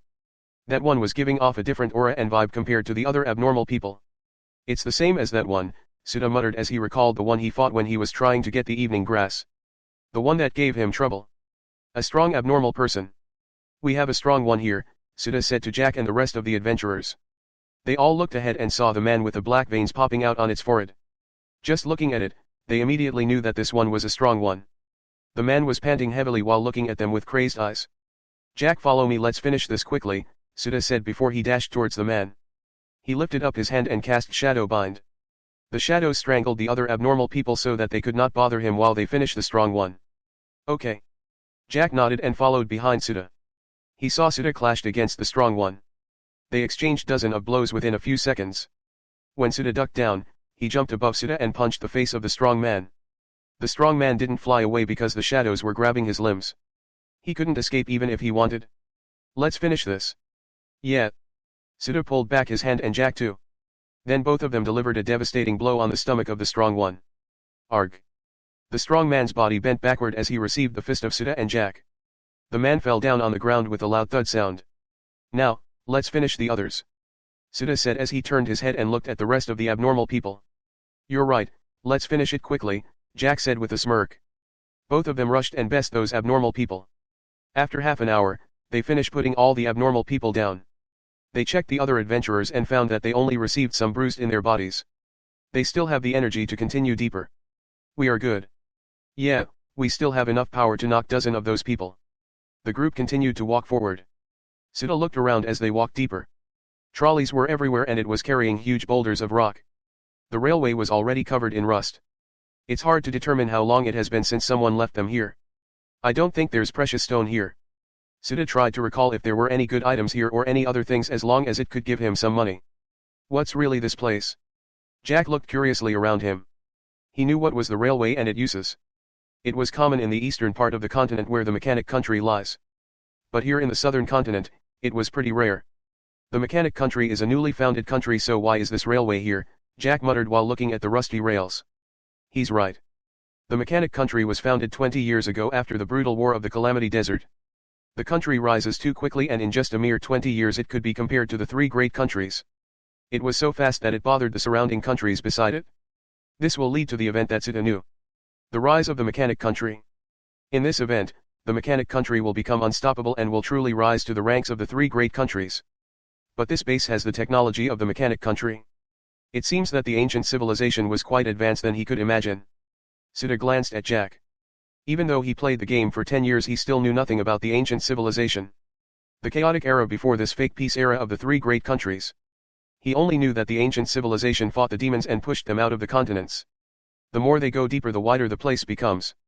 There were many small paths on each side of the place, but Suda knew that place was just like a maze. Soon, they reached the end of the path. The area was wide and it was filled with hundreds of abnormal people. There were 15 noticeable auras in the group of abnormal people. They have the same aura as the one they fought before. These 15 were the strongest among these abnormal people. There's no doubt about it. Behind the abnormal people was a girl wearing a simple pink one-piece dress. She was different as she looked at them calmly with those blood-red eyes. In her hand was a simple plain-looking sword. It was a one-handed sword and the color of its blade was different from a normal sword. The blade has a deep red color and there's a black orb attached on the handle of the sword. Except for these two characteristics, The sword looked plain. Sita remembered this sword. It was one of the most familiar weapons to him, the Vajra sword Saya. A dark-grade weapon. I finally see it after a long time. Sita said with a smirk, and he circulated his mana around his body. He turned to Jack and the other adventurers and said, I'll leave all of them to you and I'll fight the mastermind in the back. What? Wait, what are you saying? Jack couldn't understand what Sita meant in those words. That girl in the back is the sister of the boy before. Do you remember the boy before, right? Sita said while pointing at the girl with the sword in her hand. Yeah, I remember that boy. Jack nodded and he looked at the girl in the back. So that's his sister? Wait. How did you know that is her sister? Easy, the boy asked me to save her sister so I let him describe her appearance. Sita shrugged his shoulder before pointing at the girl. And that girl matches the one that the boy described. Actually, Sita didn't ask the boy about the appearance of his sister. He just knew it in the game. Because in the game the only enemy here in the underground base was the host of the Vajra sword Saya, and that was the girl. He just made the excuse so that Jack wouldn't be suspicious of him. I see. Jack believed his words. He looked at his opponents, the hundreds of abnormal people including those strong ones. He looked back at his comrades and asked, can all of you still fight one more time? We don't have any problem. As long as there's a reward, we would do this. We're all adventurers. The adventurers replied to him with confidence in their voice. Okay, then let's do this. Jack shouted as he raised his fist in the air. I'm going first. Sita smiled at this and he charged forward in the group of abnormal people. He looked at his stats and saw that he have a total of 18 free attribute points. He allocated 5 to his intelligence attribute, another 5 to strength attribute, and divided the 8 points to agility and dexterity attribute. Then, he cast agility boost and strength boost on himself. Good, this is enough. Sita clenched his fist tightly and with a boom, he charged toward the girl, leaving a trail of smoke behind. The girl looked at Sita and she slowly raised the sword in her hand. Sita pulled out his sword and collided against the girl. He, it's been a while, Vajra sword Saya. The true owner of the sword is here. Sita grinned. Chapter 33, is this the demon that the boy talked about? Sita and the girl fought at the high-speed battle. Both of them were fast and extremely well versed in using swords. In just a few seconds, both of their swords collided hundreds of times. It was unbelievable for a village girl to show a power rivaling Sita. In terms of stats, both of them reached over 100. Sita slashed his sword horizontally and the girl quickly parried his attack. Sita frowned and he jumped backward, taking a distance away from the girl. It's been 5 minutes since their battle started, and in these 5 minutes, he hasn't even managed to scratch the girl. Both of them were just attacking and defending, no one managed to hit each other. Sita took a deep breath and gripped the handle of his sword tightly. The durability of the sword he was holding fell by 3 points from that exchange blows. Stronger than before, huh? Sita muttered as he fixed his posture. He knew why an ordinary village girl could go toe-to-toe with him in a battle. The added stats of a dark-grade equipment could even make a child beat an adult, especially the dark-grade Vajra sword Saya. The added stats of the sword was even higher than his incomplete universal-grade treasure. A universal-grade treasure that could only increase his stats by 10 points? Is that even a universal grade? There's a reason why the soul blood earring was a universal-grade treasure, and it was because of its skill, the harvester of the soul. The added stats using the soul was permanent. Even if he tossed the earring away, the added stats would still be left to him. It was unlike that Vajra sword Saya that once the girl let go of the sword, her stats would go back to the normal stats she has before equipping the sword. Also, there's another skill the soul blood earring holds. Once he got the other pair of the earring, he will be able to use its other skill. Here I go. Sita charged at the girl and cast Shadow Bind. The shadows moved and were about to restrain her when she emitted a strange aura and disintegrated the shadows. She looked at him in the eyes and slowly raised the Vajra sword. The blade of the sword emitted a bright crimson light. A skill. Sita opened his eyes widely and he immediately turned his head and shouted, "Cover yourself." He cast Shadow Bind and pulled those abnormal people down on the ground. He doesn't want anyone to die as it would fail his quest. He then turned his head back to the girl. The crimson light got brighter and Sita pointed his sword at her. He cast Fireball and Ice Shot simultaneously. The girl just slowly slashed the sword in his direction. It was a simple move, but the spells he cast disintegrated immediately. The crimson light got closer to him. It illuminated the whole area in crimson color. A huge explosion occurred that shook the whole area. It caused some rocks in the ceiling to fall down. Thick smoke and dust swept out and covered the area of the explosion. Sita. Jack and the other adventurers shouted as they covered their eyes with their hands. After a few moments, all of them put down their hands and all they saw was a huge crater with smoke coming out of it. The girl looked at the thick smoke before she waved her sword. The force from the sword blew away the smoke, revealing the bloody figure of Sita. Sita smiled wryly at this. He luckily managed to get out of that attack with just a little damage. Still, that little damage took half of his health points. The power of that skill was something that he wouldn't underestimate even if a village girl was the one firing it. The girl has low base stats, so she couldn't bring out the power of the Vajra sword. If she really could do that, then he wouldn't survive that attack just now. I guess this will do for now. Sita looked at his left arm. The skin of his arm was gone and he could see his bare flesh covered in blood. It was disgusting if he was to say it. He only took this amount of the damage because of the preparation he did before.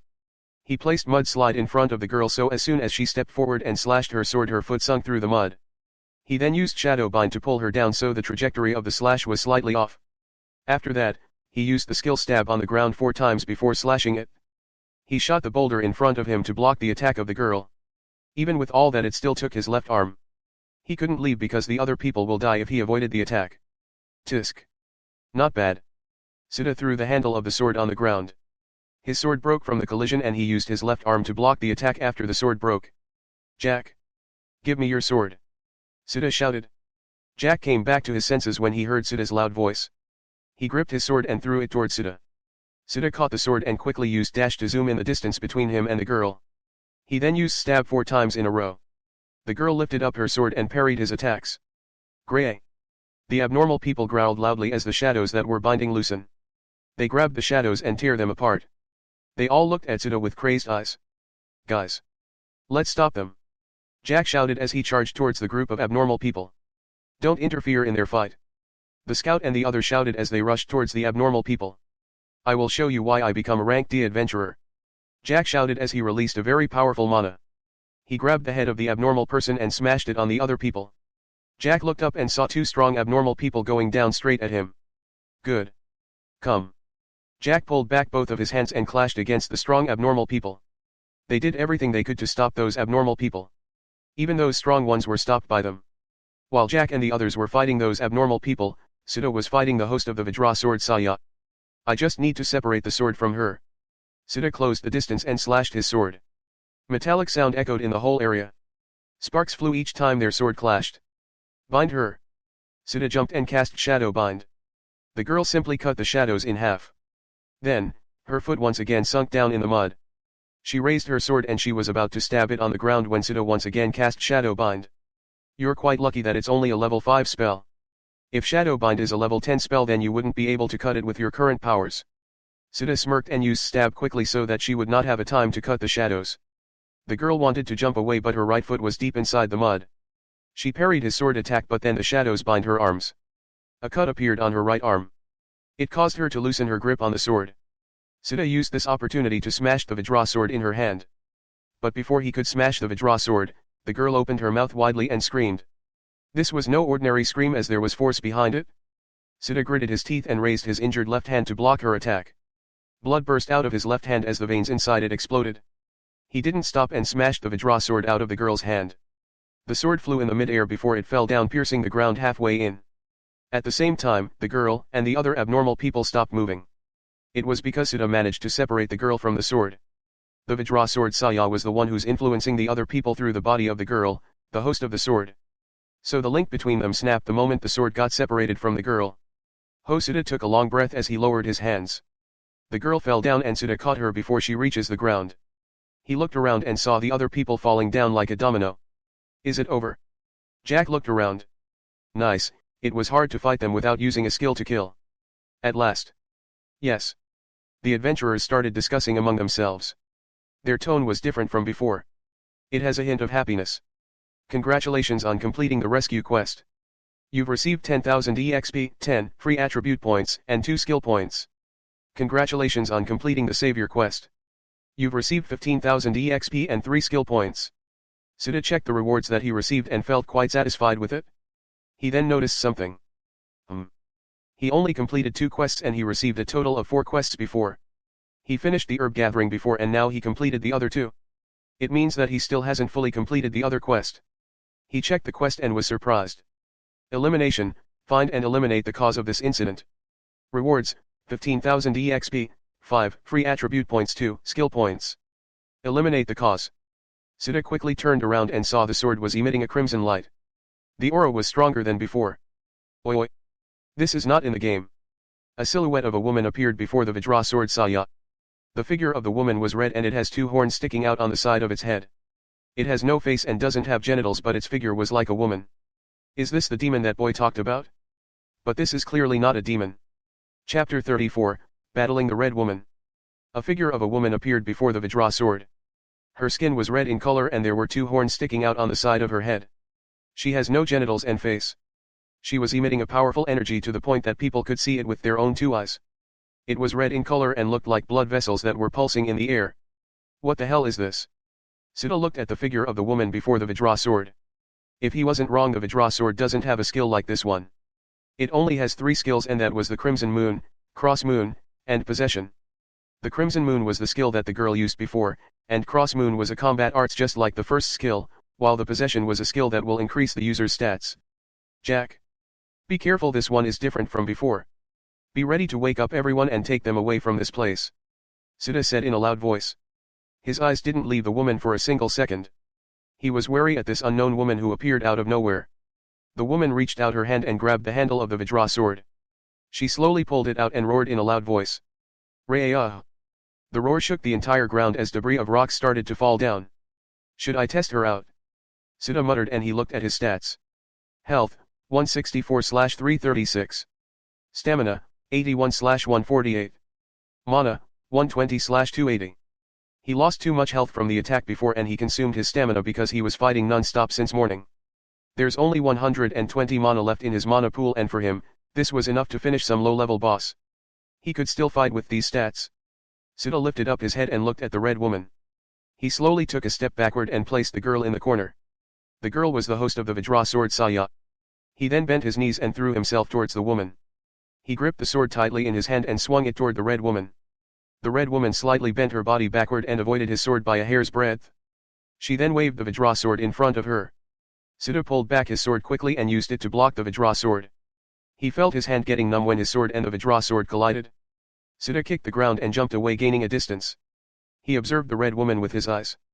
From that little exchange, he knew that the red woman was a strong opponent. He received 10 free attribute points and 5 skill points from completing the 2 quests. He didn't think that he would use these points as soon as he received it. He added 10 free attribute points to his intelligence attribute. Warm energy flow in his body as it made him a little bit stronger than before. His mana increased because of the increased in intelligence attributes. He then quickly checked his skill tree. There were 3 skills above the Shadow Bind spell. They were the Shadow Spike, Shadow Blend, and Shadow Ball. Shadow Spike spell was an attack spell that could pierce the target's body. He could create a total of 5 Shadow Spikes with this spell, and every level the spikes increases by 5. Just like the other spells he had, there's no cooldown using this spell. Shadow Blend was a spell that will let him hide his body in the shadow. The darker the place, the more he blend in the shadows. He could hide in the shadows for 5 minutes, and once he attacked or took damage, the camouflage will be gone. Every usage drained 10 of his mana points. The time limit will be longer as the level increases. Shadow Ball was a spell that throws a ball of shadow, and he could teleport to the position of the ball of shadow anytime. It cannot be cast repeatedly.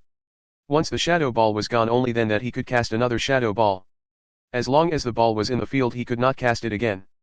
Every time it levels up, the number of the ball of shadow that he could throw increases. All of these spells consume 10 mana points per usage. Above these 3 spells were 4 lock spells. He needed to level up one of these 3 spells to level 5 before he could unlock those spells above. He used 2 skill points to learn the Shadow Spike spell and another 2 skill points to learn the Shadow Ball spell. This will be enough. Sita nodded and said loudly, Jack. Wake up the rest and take them out of here. But, are you sure you can fight her alone? Jack asked him unsurely. He was sure that the red woman was strong just from seeing the red energy that was seeping out of her body. He still couldn't believe what she was seeing. Only those strong people's energy could be seen with N.A.K.E.D eyes. Their energy was so thick and dense that people could see it in their own eyes. From his experience, only those rank C and above could do this. Don't worry about it, I'm sure I can do this, Sita replied with a grin while looking at the red woman. I'm going to start. Here I go. Jack and the other adventurers looked at Sita, who was battling the red woman. Jack actually wanted to help Sita fight, but from his tone, it seems that Sita wanted to fight the red woman alone. They will have a chance to defeat it if they fought together, but if they do that, who's going to protect these people? If he wanted to help Sita, then he should wake up these people as quickly as possible. Let's wake them up. Jack shouted at his comrades. The adventurers looked at each other and nodded. They went and started to wake up every people in this area. Hello. Are you there? Jack said while shaking the body of an unconscious man. The man slowly opened his eyes and looked at Jack. Where am I? He asked in a low voice. Just from the way he speaks, Jack could tell that the man was tired. Hold it for a while. Help me wake up everyone and leave this place. Jack knew that these people would become a burden to Sita if they stayed here in this place. It will be hard to fight that red woman if he still had to protect these people. Sita raised his injured left hand and opened his palm. He cast Shadow Ball towards the red woman. A palm-sized black ball flew over and speed up straight to the red woman. The Shadow Ball still could damage an opponent though it was close to nil. The red woman shifted up her body slightly and the black ball passed over her. Good. Sita suddenly vanished in his position and appeared in the position of the black ball behind the girl. He quickly swung his sword as soon as he appeared behind the red woman. The red woman noticed his arrival and she managed to react quickly by lifting up the Vajra sword to block his attack. Sita then raised his feet and launched a powerful kick at the belly of the red woman. The red woman saw this as she moved her other hand and caught his feet. Sita then aimed his palm on her head and cast Shadow Bind on her. The shadows moved upwards attempting to strangle the red woman. The red woman pushed him away and slashed her sword towards the shadows around her. Sita looked at her as he landed on the ground and cast Mudslide. Casting a spell like this was a very crucial thing as it could save him sometimes and it could also create an opportunity to attack his opponent. Shadow Ball. 3 seconds was what he needed before the black ball disappeared. The black ball needed to disappear first before he could cast the spell once again. Rah! The red woman screamed before she jumped in the mid-air dodging the black ball. She raised the Vajra sword above her head and swung it down on him. The sword only hit the air as Sita disappeared into thin air. The red woman turned around but a sharp object pierced her belly. She looked down and saw 5 black spikes burst out of the ground and pierced her body. Shadow Spike, Sita smirked and dashed towards the red woman. He gripped his sword tightly. Grat. The red woman ignored the spike in her belly as she crossed swords with Sita. In terms of strength, Sita knew that he wasn't the red woman's match. Just from exchanging a few blows, he could already feel the numbing sensation in his hand. He jumped backward and the red woman chased after him. Suddenly, she stopped and Sita revealed a wide smile. Ota. Do you know that I've already placed Mudslide across the whole place here? Sita smiled widely as he rushed towards the red woman. Well, it's not that you understand what I'm saying. Gur. The red woman swung her sword towards the approaching Sita. Since she couldn't evade, she would just fight him head-on. Sita gritted his teeth as blocked her attack. He saw cracks forming on the blade of his sword. He waved his injured left hand. Shadow Ball. Shadow Bind. Shadow Spike. The shadows beneath the red woman burst out. It strangled her limbs and pierced her body. The red woman ignored her wounds as she looked at Sita with crazed eyes. Good. Sita pulled his sword and executed stab repeatedly.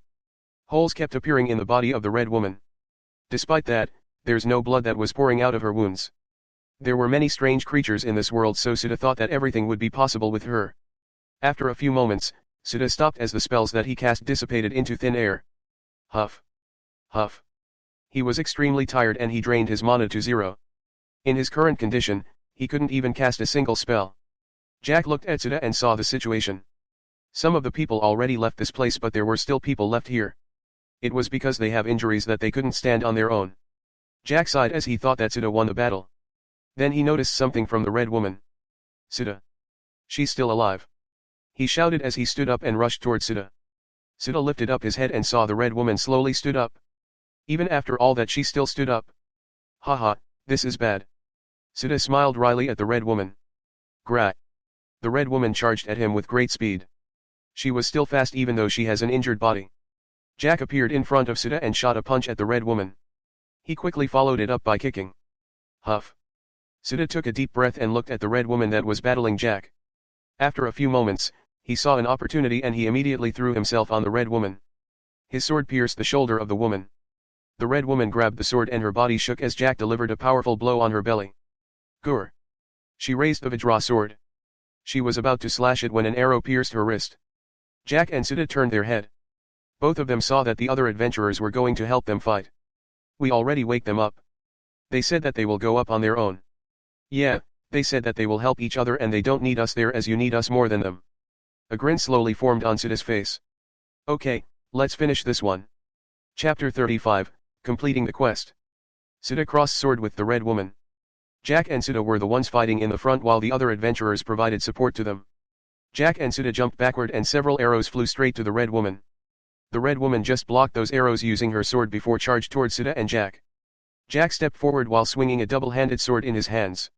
He borrowed the sword from one of the adventurers so that he could fight in front. The red woman shifted her body as the sword passed beside her. She then slashed her sword towards Jack, but Sita blocked it. Jack let go of the double-handed sword that was embedded in the ground and launched a punch at the red woman. He followed it up by kicking her away so that he could pull out his sword. The red woman retreated 5 meters away and Sita chased after her. Sita was actually worried about the skills of the Vajra sword Saya. Just one skill and he would be done for. But he guessed that she couldn't use it in her current condition. Sita launched a fierce sword attack on the red woman. He kept swinging his sword in all directions, but the red woman still managed to block all those attacks. Sita was pushed back as the red woman parried his attack. The red woman then swung her sword horizontally. Ota! Sita ducked down and the Vajra sword flew above him. Then, another arrow flew over and hit the chest of the woman. The timing was really good. As soon as he ducked down, the archer shot an arrow precisely. The red woman was about to pull out the arrow in her chest when Sita kicked her knees, causing her to stumble forward. It was at that time that Jack appeared and tackled the red woman. The red woman flew 5 meters away before she rolled on the ground. Good follow-up. Sita nodded at Jack and he gripped his sword tightly. He jumped in the mid-air attempting to stab the red woman in the ground. But the red woman opened her mouth widely and an ear-piercing sound came out of her mouth. Ray-ah! The scream was a sound attack that could damage him. Sita raised his left hand and the sound wave hit him. Blood burst out of his wounds and Sita just gritted his teeth. He was pushed back by the sound attack. He clenched his fingers around the handle of the sword and threw it toward the red woman. The red woman rolled sideways, avoiding the sword. She quickly stood up and raised the Vajra sword in front of her. Sita landed on the ground as several arrows once again flew towards the red woman. The red woman looked at the arrows and she quickly moved the sword in her hands. She blocked all the arrows without letting a single one hit her. Sita picked up his sword and looked at the red woman with a frown. It was really hard to fight without using a magic spell. He only has dash and stab that he could use in this fight. The other spells were crossed out in his mind as he doesn't have any mana left in his body. It seems that he needs to work out some of the combat arts that don't use mana. He already planned to get it in the institute, but he didn't expect that he would fight an opponent like this when getting the Vajra sword Saya. This quest greatly exceeding his expectation and the difficulty was higher. If he went to get it before becoming a rank 1 mage, then he wouldn't be able to finish this quest. It seems that he needed to prepare himself when getting his other equipments. The difficulty of getting those universal treasure was higher than this one. Also, he would postpone his plan to get the other pair of the soul blood earring. Sita shook his head and focused his attention on the red woman. The red woman was walking while staggering. She clearly doesn't have any strength left in her. It will not be long before she collapses on the ground. She's tired. Sita turned his head and saw Jack walk beside him. He nodded his head in response to Jack's words. Another load of arrows fired through the air and went straight to the red woman. Gra! The red woman roared loudly and quickly cut those arrows, but unlike before, some of the arrows managed to get past her defense and hit her limbs. Let's go, Sita, let's finish it. Jack said to Sita before he started running towards the red woman with a double-handed sword in her hands. Sita smiled while looking at Jack's figure. He then also dashed towards the red woman. Jack swung his sword horizontally, but the red woman stepped back, avoiding the sword. She then quickly zoomed in the distance between them and slashed Jack. A large cut appeared in the left part of Jack's chest and blood spurted out of it. He ignored his wounds and let the sword in his hands fell on the ground. He gritted his teeth and grabbed the wrist of the woman. He opened his mouth and shouted, "Now, Sita, finish her." The red woman was about to turn her head to look back when a sword pierced her chest. Good, now you can die. Sita grinned and he swung his sword down, cutting the red woman in half. The red woman looked at him. Even though she doesn't have any eyes, Sita knew that she was looking at him. Grey! The red woman roared loudly as her body slowly dissipated into thin air, leaving only the sword with the crimson blade. Sita, Jack, and the rest of the adventurers sighed in relief when they saw the red woman faded away. At the same time, Sita heard a prompt inside his head. Congratulations on completing the elimination quest. You've received 15,000 EXP, 5 free attribute points, and 2 skill points. Although the fight was hard, the reward was great. It gave him another 2 skill points, and with this, he could learn the Shadow Blend spell in his skill tree. But he wouldn't do so. He already achieved the first requirements to become a rank 2 mage. Learning 3 skills of his specialty Darkness was the first requirement. The other one was leveling up one of the 3 spells to level 10, and once he completed that he would become a rank 2 mage. His Shadow Bind spell was already level 5 and he just needed to level it up to 10. Sita looked around and saw Jack sat down on the ground while grabbing the cut on his chest. In that last attack, Jack didn't dodge the attack of the red woman even though he could do so. He chooses to receive it so that he could grab the red woman. Suda then noticed that he didn't receive any prompt or EXP from killing that red woman. He checked his system once again and confirmed his thought. He really didn't receive anything from killing the red woman. If that's really the case, then she was still alive. Suda turned his head and looked at the Vajra sword Saya. It looks like that red woman was the incarnation of the will of the Vajra sword. The will of Vajra sword was connected to the skill possession of the sword. Back in the game, when he used the possession skill, the will of the sword was taking his body, but that's really not the case, as he was still the one controlling his body. It was only written in the description that the Vajra sword would possess him. His stats would only increase in the game when using the skill, but he doesn't know what will happen right now that everything became real. He should avoid using the possession skill of the sword for the time being. It will become troublesome if the Vajra sword really possessed him. Suda walked forward and grabbed the handle of the Vajra sword. At last, my dark grade equipment. Suda muttered as he traced the crimson blade of the sword. It was really a beautiful blade. He hung the Vajra sword Saya on his waist before he turned to look at Jack. We should go up now, he said to Jack, and Jack nodded in response. We will go first to see if there are people here in this place, the scout said to the two. Okay. The scout turned around and said, let's go, guys. They went upstairs to see if there were other people here in this place. Suda walked at the girl and carried her on his back. She was still unconscious, and it will take 1 or 2 days before she wakes up. She was the host of the Vajra sword, so she took more mental damage than the rest of the people. She was also the first one to become an abnormal person. Let's go up. Chapter 36, Vajra sword Saya. Suda met with Yuko on the surface. This time she couldn't help him in this quest, as she couldn't even enter the underground base. If she could join the fight, she would be a great help to him, as she was stronger than Jack in terms of strength, but her skills were lower than him. Even with that, just her strength would be great in knocking down those abnormal people, as she could knock those people with a single strike. Suda looked around and saw hundreds of people laying down on the ground. The villagers who did not become abnormal people were helping them. From the corner of his eyes, he saw the boy from before. He approached him and called him. Hey, boy. The boy turned around and saw Suda. Then, his eyes widened as he saw the person on his back. That person was his sister. S sister. The boy was shocked. After the people in the village came here, he also went here to find his sister. He wandered around and couldn't find her sister among those people. He thought that he would not meet his sister anymore. Oi oi. Don't cry in front of me. Tell me where are your house and I'll help you, Suda said to the boy when he saw his watery eyes. The boy wiped his eyes and nodded at Suda. Good. Suda turned his head and saw the village chief was talking to Jack and the rest of the adventurers. You already know that there are abnormal people down there, right? Yeah, but I didn't think that the mastermind would there. At least you should have told us everything you know before we get down there. Suda will leave the talking to Jack. He would leave this place for now, as he doesn't want someone to bother him. He looked in the sky and squinted his eyes. It was afternoon, as the sun was up at the peak, and it's quite got right now. He stepped forward and said, Yuko, let's go. The boy guided Suda in their house. The house was small and made of woods. Just from seeing this, he could guess that they were not doing well. Suda entered the house with the boy while Yuko waited outside. He placed the girl on his back on the wooden bed. Don't worry, she's fine, she will wake up after 1 or 2 days, Suda said as he sat down in the vacant chair and sighed. The battle before was really great, that it drained his mana and stamina. Also, he injured his left arm. It would take a week before he could use it in a battle. Thank you, brother. He heard the voice of the boy. He lifted up his head to look at him. Don't worry about it.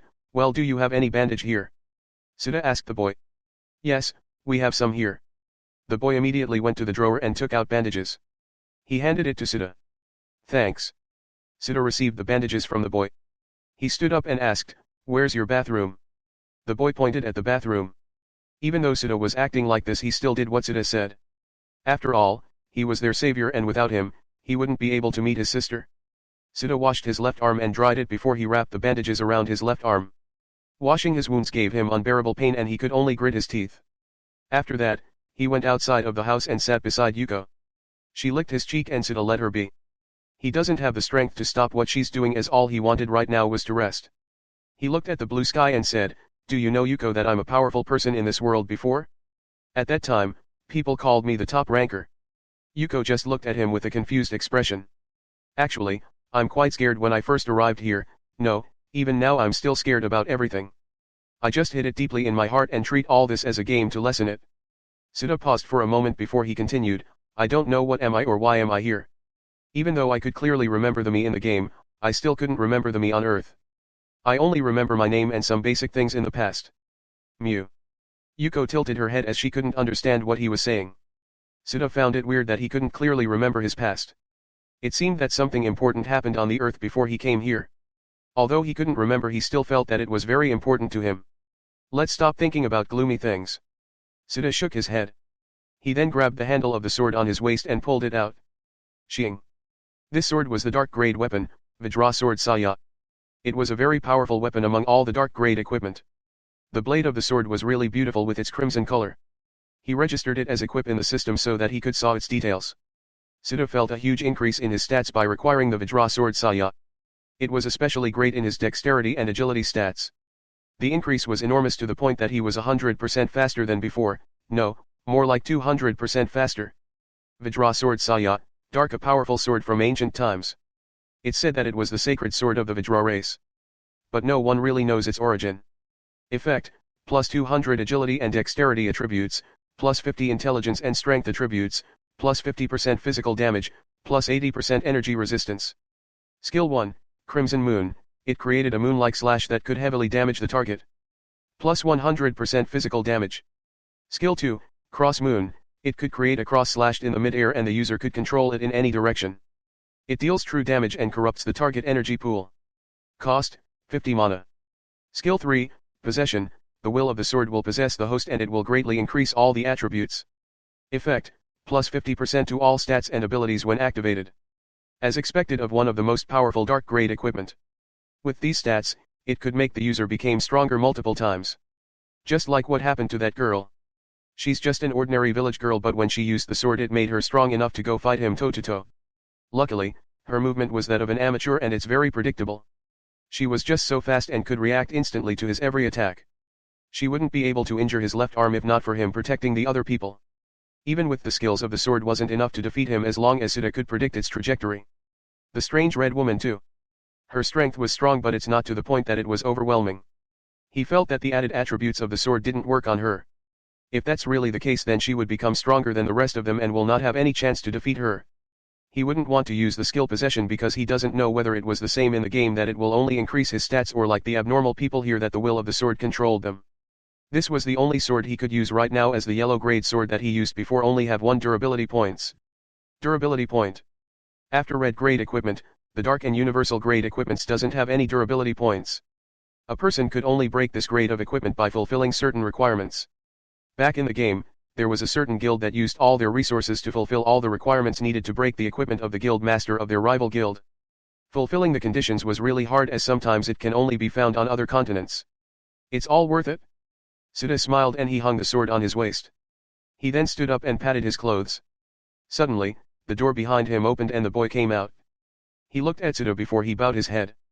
Thank you, for saving my sister. Although I couldn't repay you now, but someday surely I will repay everything for what you did to us. The boy thanked him from the bottom of his heart. Don't worry about it. Suda smiled and waved his hand before he turned around. Let's go, Yuko. Yuko looked at the boy before she followed behind him. Someday, huh? Suda muttered and he looked in the sky. He doesn't know if the boy could really do it or not.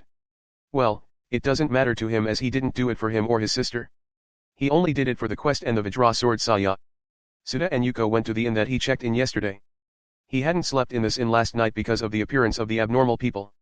Now, he could finally relax his tense muscles. Chapter 37, Going back to Lajro City. Suda woke up early in the morning. He groaned as he felt the pain on his left arm. He carefully stood up and went to wash his face. He didn't forget to clean the wounds on his left arm before he left the room. He went downstairs and ordered a meal for his breakfast. He noticed that the waitress was acting weird as she kept looking at him. She didn't even ask him to pay his bill. He guessed that the village chief told them that he was one of the saviors of the village. That's why she's acting like that. Well, he's going to leave this village later, so it doesn't matter to him if they knew it or not. It's not that he's not used to it. Back in the game when he became the commander of the mechanic country, a lot of people respect him and kneel to him. Even the nobles of those weak countries bowed down their head in front of him. After he finished his breakfast, he exited the inn and went to Yuko. He fed her some foods before they went to the plaza. He saw the carriage of the dwarf was still here and the adventurers were also here. They were preparing their things before they go to the next village. He looked around and didn't saw any carriage except the carriage of the dwarf. It seems that there's no other merchant that arrived here except for the dwarf. He actually wanted to take an escort quest going to the Lodro city. That way he will receive some EXP even it's too low. He walked forward and talked to the adventurers. Since they were going to leave, he talked to them. It's not bad to get to know other adventurers as it will also benefit from it. From their conversation, he got to know that they drunk last night. They wanted to invite him but they found that he's already resting. The dwarf then came out and talked to him. He thanked him for helping the adventurers in protecting the village last night from the abnormal. He let Suda pick one of his merchandise. Suda accepted it and picked a yellow-grade sword. It's okay, I hope you accept my quests sometimes. The dwarf said to him with a smile. Yeah, I will do that. Suda nodded at the dwarf. From your strength, it's not that long before you become a rank D adventurer. The dwarf said as he closed the door and locked it. Inside this door was his products that he was selling. Rank D. Well, I'll prepare myself for the promotion quest. Suda said as he rubbed his chin. It's easy for him to complete the rank D promotion quest with his current strength. Especially now that he has the Vajra sword Saya in his arsenal. Thinking about the Vajra sword, Suda couldn't help but caress the sword that was hanging on his waist. Where's Jack? Suda looked around and asked. He hadn't seen Jack this time. He's still sleeping inside the carriage. He got drunk last night and he kept asking if you're going to join the party. The dwarf said as he rubbed his beard. I will go now, just thank him for me, Suda said and he waved his hand. Okay, I will tell him that. The dwarf nodded. Suda and Yuko went around the village. They bought everything they needed because they were just going to walk their way to Lodro city. There's no other merchant here so he couldn't do some escort quest. Also, there's no public transportation here in this place. This place wasn't advanced enough to have that kind of transportation. All the villagers that he met were looking at him with respect. They all treat him too well and some of the shops even let him took a thing that he wanted for free. Saving the village spread out really fast and in just one day almost everyone in the village knew that he was one of the saviors. It's pretty convenient, right Yuko? Suda smiled as he got free things from the shops. They even gave Yuko some foods and fruits that she likes. It made her happy when she received it. After that, they went back to the inn and packed his luggage. He organized his things in his room before he checked out. He found that the village chief was waiting for him outside the inn. Oh? What's up? Suda said as he was quite surprised that the village chief was waiting for him outside. I just want to thank you for saving this village. The village chief said in a polite tone. About that? Don't worry about it, I already got what I want. Suda said as he waved his hand. He already got the Vajra sword Saya and that's enough for him. That was the only reason why he came here in this village. If not for that, he wouldn't even bother himself coming here when the class would start this week. Also, he received a lot of skill points this time and that let him learn the 2 spells from his skill tree. The benefits of this quest were higher than when it was a game. That alone was enough for him. Wait. The village chief stopped Suda from leaving. Suda turned his head and asked, what do you want? I hope you accept this little money from saving our village. The village chief took out a small pouch and handed it to Suda. Suda recalled that the village chief said that he would do anything as long as they save the village. He's not going into details about that but he will gladly accept the money they gave him. Okay. Suda reached out his hand and opened the pouch. He saw that it was full of gold and silver coins. He was satisfied with it as this was enough for the tuition fee in the Lodro Institute. Thanks for this. Suda thanked the village chief and placed the pouch inside his pocket. He then turned around and called Yuko. You can visit this village anytime you want and we will treat you with hospitality. The village chief bowed his head toward Suda. Suda walked away and he raised his left hand. Okay, I'll remember that. If you really want that then build a house for the monster so that Yuko can sleep comfortably. Thank you. May God bless our race. The village chief once again bowed down his head. Thanks. Suda walked away with Yuko. Our race, huh? Suda thought as he looked on the horizon. If the village chief only knew that he's not from the same race and knew that he was a monster then his attitude towards him would also change.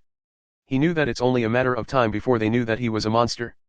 The unique energy of the monster, the beast energy, or what they called best Faram. At level 40 he would gain that energy and everyone would know that he's a monster. It's the inevitable truth that he already knew a long time ago. That's why he's going to take all the quests in the institute first.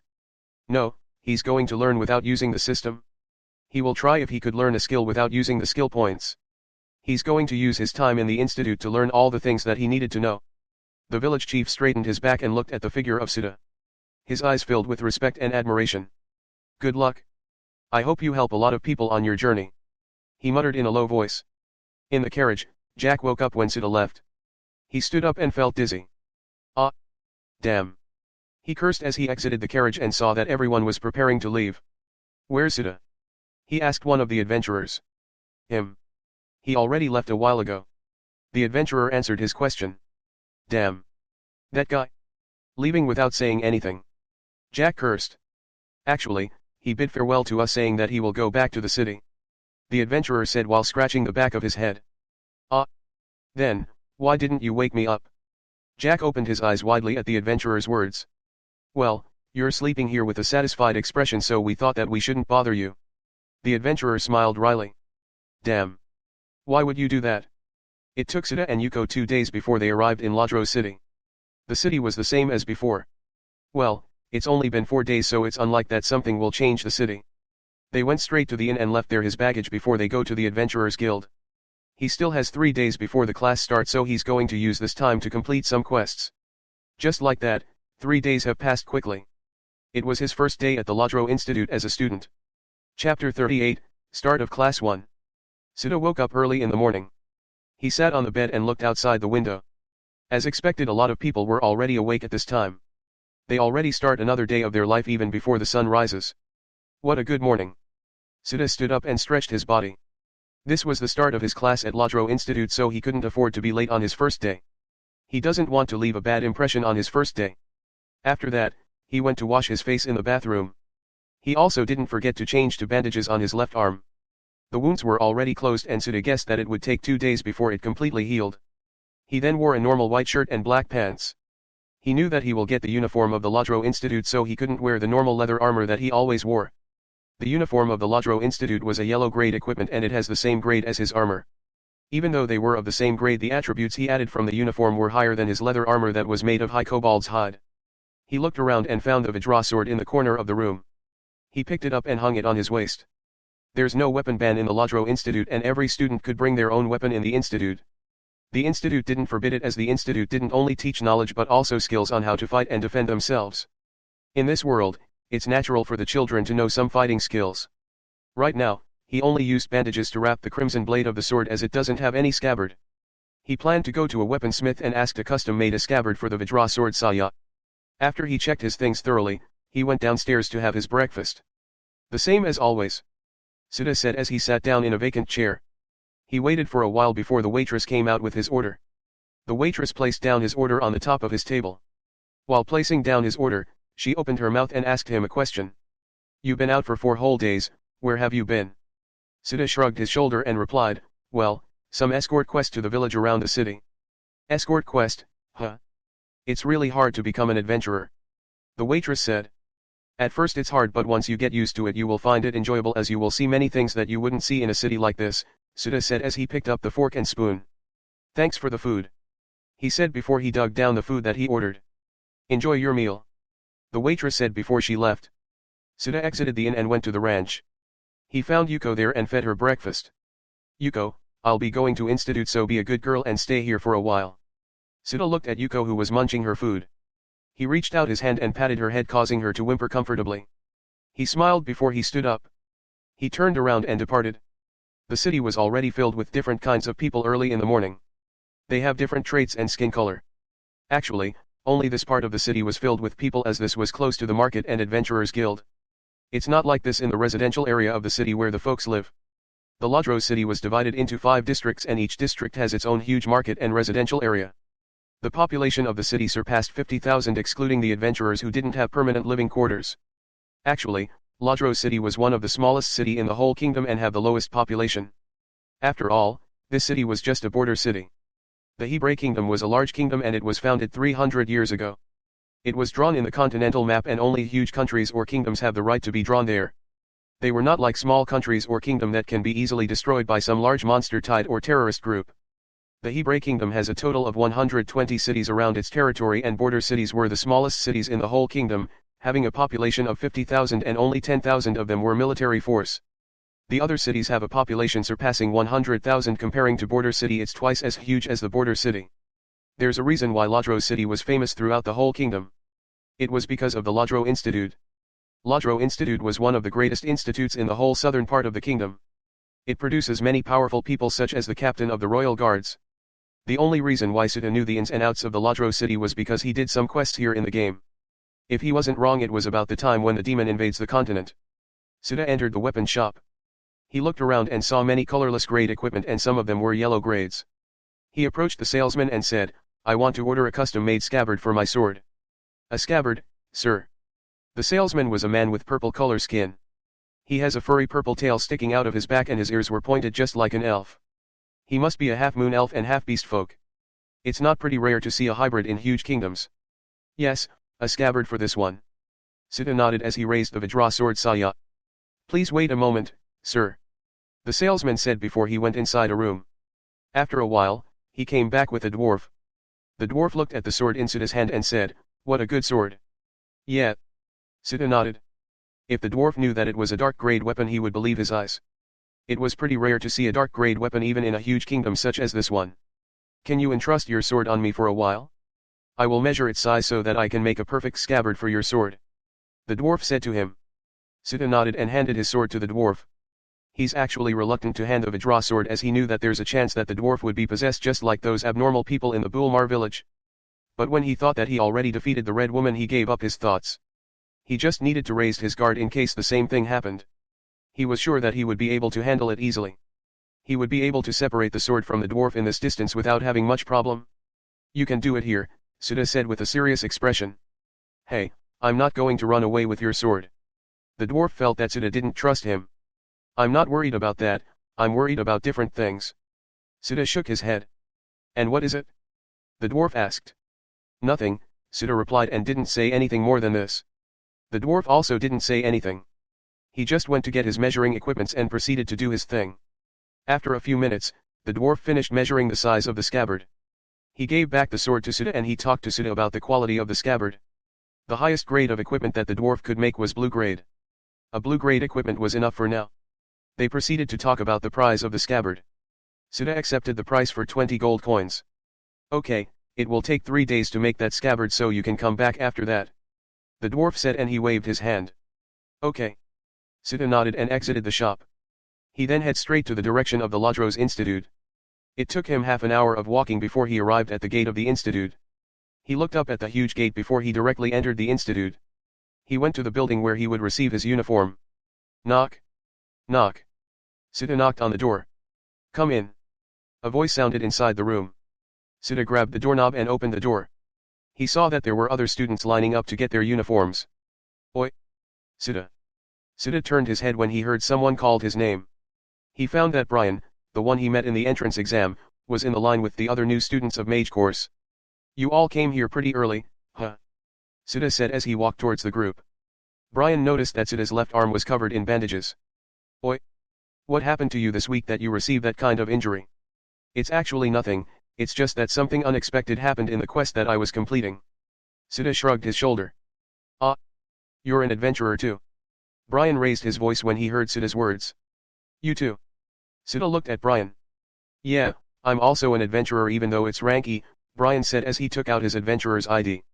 "Well, I'm also an E rank," Suda said. "Okay, I've decided let's do some quest together," Brian said as he raised his right arm in the air. "Suit yourself." Suda shrugged and he looked around. Alice was also here. She was pretty noticeable because of her beautiful appearance, but not everyone could approach her as she's giving everyone a cold look. Only this guy, Brian, had the guts to talk to her. Even though they only met 2 times, Suda could guess that Brian was a simple and straightforward person. He talked to Brian and the other while waiting for their uniform. Chapter 39, Start of Class 2. After waiting for a few minutes, it's time for Suda and the rest to receive their uniform. A faculty member assisted them and they received their uniform without any problem. Suda, Brian, Alice, and the rest of the mage course students received their uniforms and quickly changed into it. Suda changed into a white long sleeve and on top of it was a dark blue coat with linings partnered with a blue checkered tie. On his lower body was dark blue pants with black shoes. He was also wearing a dark blue small robe with a wand symbol on the left part of its chest signifying that he was a mage student. All of these were yellow grade equipment. Suda smiled and thought that this looks good on him. He exited the changing room and found that Alice already changed into her uniform. The girl's uniform was the same as the boys except for the mini skirt. "Already, finish. I thought that girls take more time changing clothes than boys." Suda started a conversation with her. "Don't put me together with other girls as I'm different from them." Alice glanced at him and said in a cold tone. Well, suit yourself if you really think that way. Sudha shrugged his shoulder and leaned his back on the wall. He saw that Alice started to walk away. He opened his mouth and asked, Hey, where are you going? To the class. Alice gave him a simple reply. We should go together with the rest, Sudha said. He felt that this girl wasn't a talkative type. It felt that she's not comfortable talking with other people. Talking with other people? He's a master in that, and if he was to say it, all players were master. Always talking to NPC and asking them if they need help just to get a quest. That's what all players in Battle World Online did. One would be lucky if the one they ask was an NPC with a deep background. That way they would get a high difficulty quest with rich rewards. 10,000 players were enough to take all the quest in a single city as big as this one. The players would wander around the city asking every people they met if they could help.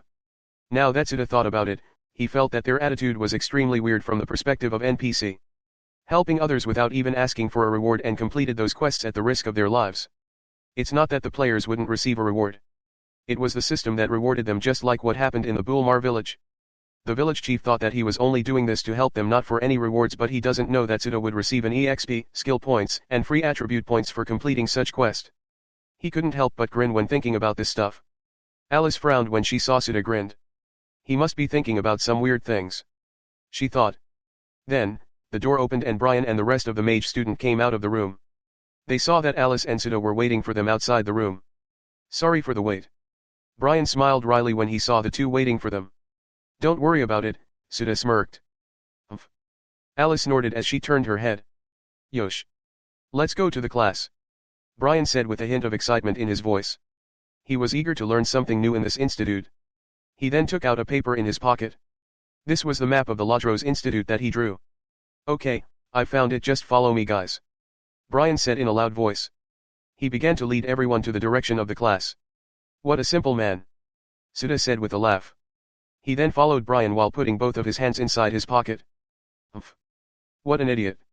Although Alice said those words, she still followed behind them. Sudha just laughed at her words. They left their clothes before in their locker room. Every student here has their own locker, and inside it was the things that the school gave them. Notebooks, books, and pens. All of these were provided by the school and it was included in their tuition fee. Also, they didn't just receive a single piece of uniform. They all received 3 pairs of it. After a few minutes, the group arrived in front of the classroom. They could see that there were students inside the class. Brian stepped forward and knocked on the door without hesitation. After a few moments, a middle-aged man opened the door and looked at them. He has short blonde hair and yellow color pupils. His build was average, but he was taller than Sudha and the rest of the group. He was wearing a black shirt and black pants with 6 pockets. On top of his shirt was a dark blue robe with a wand symbol on the back. Sudha remembered that this man was called Bargain, and he's also the one who assisted them after they passed the entrance examination. He felt that Bargain was quite familiar to him. Although all you know me, I would still introduce myself once again, Bargain said while looking at their face one by one. I'm Bargain, a teacher of the mage course and your teacher from now on. Yes, thank you, Teacher Bargain, Brian said in a loud voice. He didn't tell us his surname, Sudha thought. He really felt that Bargain was familiar to him. Come, I will introduce all of you to the other students of Class 1B, Bargain said to them with a smile, and he moved his body to the side so that everyone can enter the class. Okay, thank you, teacher, Brian said, and he directly entered the class without hesitation. He was quite excited right now. Haha, what an enthusiastic guy we have here. Bargain laughed. Sudha, Alice, and the rest entered the class after Brian. Starting with Brian, they introduced themselves one by one in front of the class. I'm Brian Dagruel, a human, and I hope I can learn new things here and get along with everyone. I'm Sudha, a halfling. Alice. The students inside the class weren't surprised that there were new students coming into the class. 4 entrance examinations would be held every month in the institute. The new students would be divided into Class 1A to Class 1I. And this was the time for the Class 1B to receive new students. The next batch of the new students would go to the Class 1C. It's a repeated cycle. Sudha, Brian, Alice, and the rest of the new students sat down in the vacant seat on the back. Bargain started talking after everyone settled down. He started talking about the introduction and all the lessons that he will teach this year. Also, what should they expect in the class. He also explained the grading system of the institute. Sudha listened to every word that came out of Bargain. He was quite interested in learning the structure of the spells. He took down some important information on his notebook. Oh ho, I'm quite excited to learn all that, Brian said eagerly. Suda smirked at his words. Brian was sitting on his right side while Alice on his left side. He was between the two and the rest of the new students were beside Brian. It seems that they became close with Brian easily. Well, with Brian's personality he wouldn't doubt that Brian could get along with everyone in the class in just a week. At the end of the discussion, Suda finally recalled who was Bargain. Bargain Heavyfield, the fire master of the Malosa War. 20 years ago, when the Malosa country was trying to expand their territory, Bargain became famous as he single-handedly pushed back the army of Malosa in the western part of Hebre Kingdom. He was called Fire Master because of his incredibly powerful fire attribute magic. And in version 2 of the game, he defended the Lodro city from the demon along with the chairman of the institute and the city lord. I would learn more with this kind of teacher. Suda grinned when he thought about this. It would be great if Bargain would personally teach him one-on-one. That way he would learn more about magic. Alice noticed that he was grinning once again. She really didn't know why would he always smirk or grin. Who knows what kind of things he was thinking. The bell rung and Bargain dismissed the class. Oh. Finally. It finished. Some of the students came toward Suda and the rest and asked them different questions. Brian and the two new students were the ones who answered most of the questions. Some of the students asked Alice but she ignored them. Suda stretched his body and slipped away from the crowd. I should buy some fruits for Yuko. Chapter 40, Affinities 1. Will you believe me if I told you that magic is real, Suda? I won't. If I see it with my own eyes then I would believe it, Grandpa. Earth is too brittle and feeble. The things here were too fragile and weak. It's easy to break them. So using magic in this world could even destroy a whole city, and that was just a tier 1 spell. What are you saying, Grandpa? Does magic really exist? I won't tell you, just remember everything that I said and you will understand it one day. Okay, Grandpa. If a tier 2 spell user fought here in this world then they would destroy the whole continent of Asia. That's how brittle this world is. You know a tier 2 spell user is not even that powerful.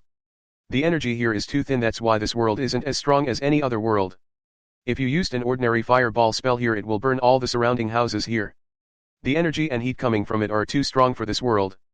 I think even a slime would do a massacre in this world as there is no weapon that could stop it except the nuclear bomb. Then, Grandpa, what level is powerful to you? That's a good question. I think it will be the level of Amaterasu and Susanoo. Their level would be considered godlike here as they could easily destroy this world. But Grandpa, they are really a god. I've learned it in school. Ho ho, it seems that you're studying well. Of course Grandpa, I'm listening well to my teacher. Suda woke up with sweat forming on his forehead. He felt that he dreamed something important but he couldn't recall it. Lately, he kept having a dream and that dream was important for him. He would understand why he was here in this world or how did he come in this world. Unfortunately, he couldn't remember it as soon as he woke up. It would answer all my questions once I remember my dream, Suda muttered to himself. He shook his head and put those thoughts in the back of his head. He stood up and prepared himself for the class. He went to the bathroom and washed his face before he wore his uniform. He went downstairs and ordered a meal for his breakfast. That uniform. The waitress was surprised to see him wearing the uniform of the Lodro Institute. Looks good on me, right? I passed the examination so I'm a student at Lodro Institute. Suda laughed at her reaction. I'm surprised. The waitress muttered. The same as always, Suda said with a smile on his face. Good luck on your studies. The waitress said to him. I will. Suda nodded his head. After that, Suda left the inn and went to Yuko. He fed her some foods before he went straight to the institute. Suda was on his way to the institute when he met Brian. Suda turned around and saw Brian running towards him. Good morning. He greeted Brian. He then said, You're up early, huh? Of course, I would always wake up before the sunrise. Brian patted his chest feeling proud. I see, I forgot that you're an adventurer. An adventurer always woke up early and do various jobs so that they can earn more money. Suda said as he walked forward. We can do quest together if you want, Brian said as he walked beside Suda. We're of the same rank so I think it's good that we party sometime. No, we must party as we're also classmates. I don't even know how strong are you and you're saying that you want to party up with me, Suda said as he cast a glance at Brian. Huh? How can you be like that? You don't even trust your classmates. Brian complained at him. Okay, let's see. We don't have a class on weekends, right? Suda rubbed his chin. Yeah, why? Brian tilted his head in confusion. If you're strong enough you can help me in doing something, Suda said to him. Since he was level 18 now and he would reach the level requirements soon, he needed to prepare for his next evolution and complete all the other requirements. He already has a suitable race for his next evolution. It's still a goblin, but it was much stronger than before. He planned to keep evolving as a goblin until he reached the level of the progenitor. That way he would be able to control all the goblins and he would build a kingdom of goblins. All the other species of goblin would worship him like a god and they would do everything that he wanted. If he wanted to build a kingdom of goblins, then it would be suitable for him to establish it in the dark forest. Because if he created it in the eastern or western part of the continent, the human and demi countries would stop him. But creating it inside the dark forest would lessen his influence because of the monster lord living there. There's no shortage of monster lords in this world. Especially in the dark forest, the largest forest in the whole continent, where a lot of powerful monsters live. Even the three great country would hesitate to go through that forest. So he would be having a hard time if he wanted to dominate the other monsters. Yosh! I can't wait for it, Brian said excitedly. I don't even know how strong you are. Sudha said. Ha ha ha, don't worry about it. I'm quite strong and you will see it later. Brian laughed as he patted his own chest. Well, let's talk about that later. Sudha shrugged his shoulder. He was wondering if Brian could really help him. That way he would be able to complete all the requirements of his next evolution. The two arrived in their class and Brian quickly talked to their other classmates. Seeing this, Sudha sighed and he sat down in his seat beside Alice. Alice was already sitting in her seating without saying anything. She's just waiting for the teacher to come here and start the class. He just glanced at her before he took out his notes and waited for the teacher to come in. After a few minutes, Bargain entered the class. Okay class, sit down, Bargain said as he placed down the book in his hand on top of the table. The students sat down in their own seat and the class became silent. All of their eyes were focused on Bargain. Today, we will check your magical aptitude. Bargain took out a first-size transparent orb from his pocket and placed it on the top of the table. We will thoroughly check how large is your mana inside your body and your affinities to elements using this device. This device is called Magical Scanner and it was developed by the Red Crystal Empire, one of the three great country. Everyone looked at the transparent orb on top of the table. Some of them knew what it is and some were not. Bargain looked at them before he continued, every creature in this world have affinity to at least one element. It doesn't matter if you're a human, demi, or even monster. As long as you're a living creature you have an affinity to one element. Everyone nodded at his words. They already knew this thing as this was the basic thing. Your affinity will decide your future path of becoming a mage. Of course, not all people followed their affinity. For example, the city lord of Ladros City, Jarvan Detrios. His affinity is dark element but he decided to take the path of the light element opposite of his affinity. It just you will need double effort if you want to master a spell that is not your affinity. Although City Lord Jarvan's affinity isn't light element, he still became a powerful City Lord of Ladros City.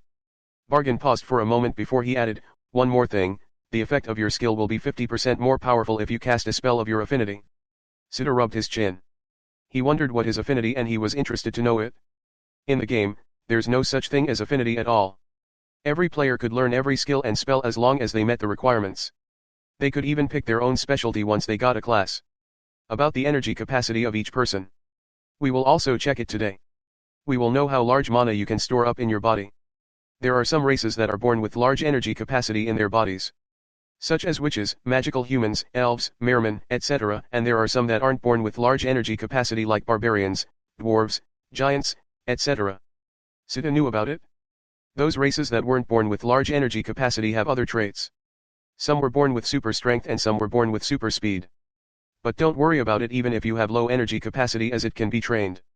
With proper training, a person can expand their capacity and store more energy in their bodies. In Sudha's case, he will just add some free attribute points to his intelligence attribute and his mana capacity will increase. Chapter 41, Affinities 2. Alright, now that I've finished explaining the details, we will start measuring your energy capacity and affinity, Bargain said as he clapped. We will start with the first row.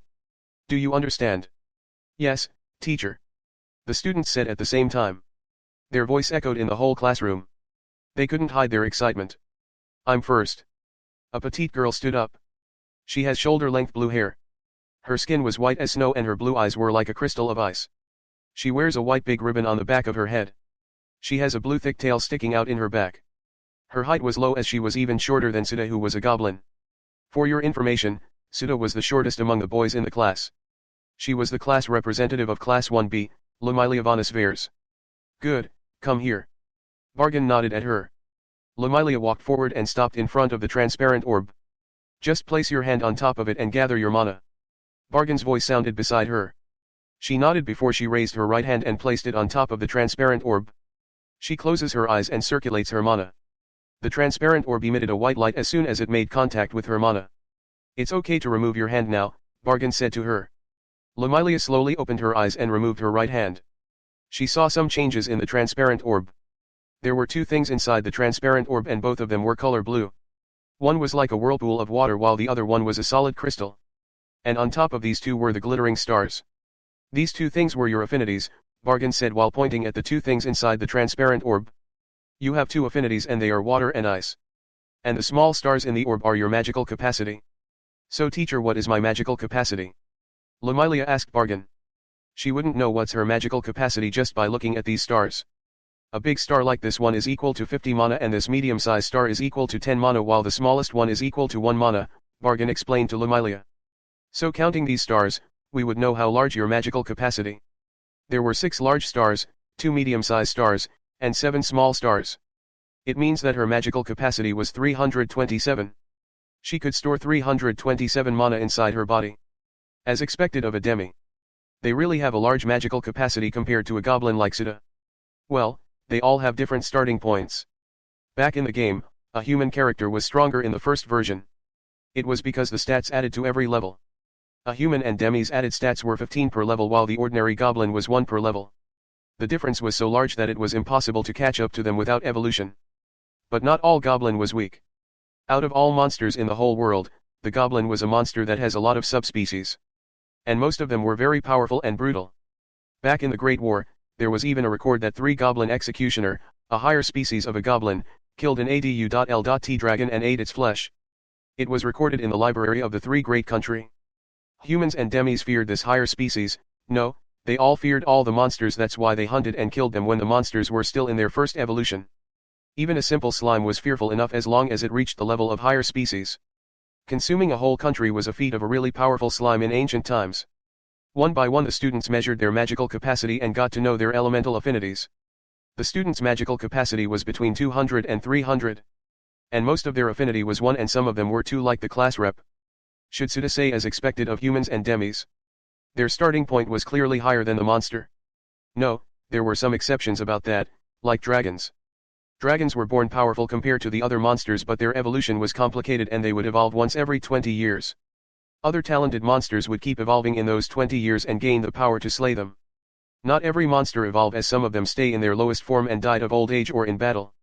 Only a talented monster kept evolving and become a higher species of their kind. At this time, Alice stood up as it was her time to measure her magical capacity and affinity. She walked forward and stopped in front of the transparent orb. Without saying anything, she raised her right hand and placed it on top of the transparent orb. She poured her mana on her right hand and the transparent orb emitted a white light.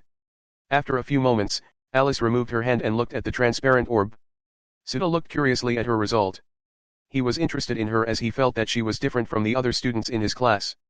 The result was Alice have darkness and ice affinities, and her magical capacity was 448. It was the highest recorded in their class. Her reserves were higher than all the students here in the class. Oh! Various exclamations sounded in the whole class.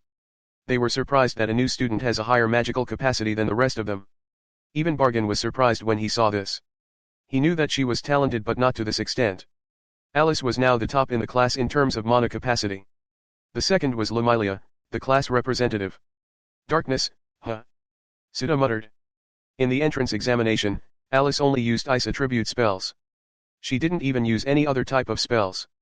Alice turned around and went back to her seat beside Sita. All the students looked at her and Alice ignored them by closing her eyes.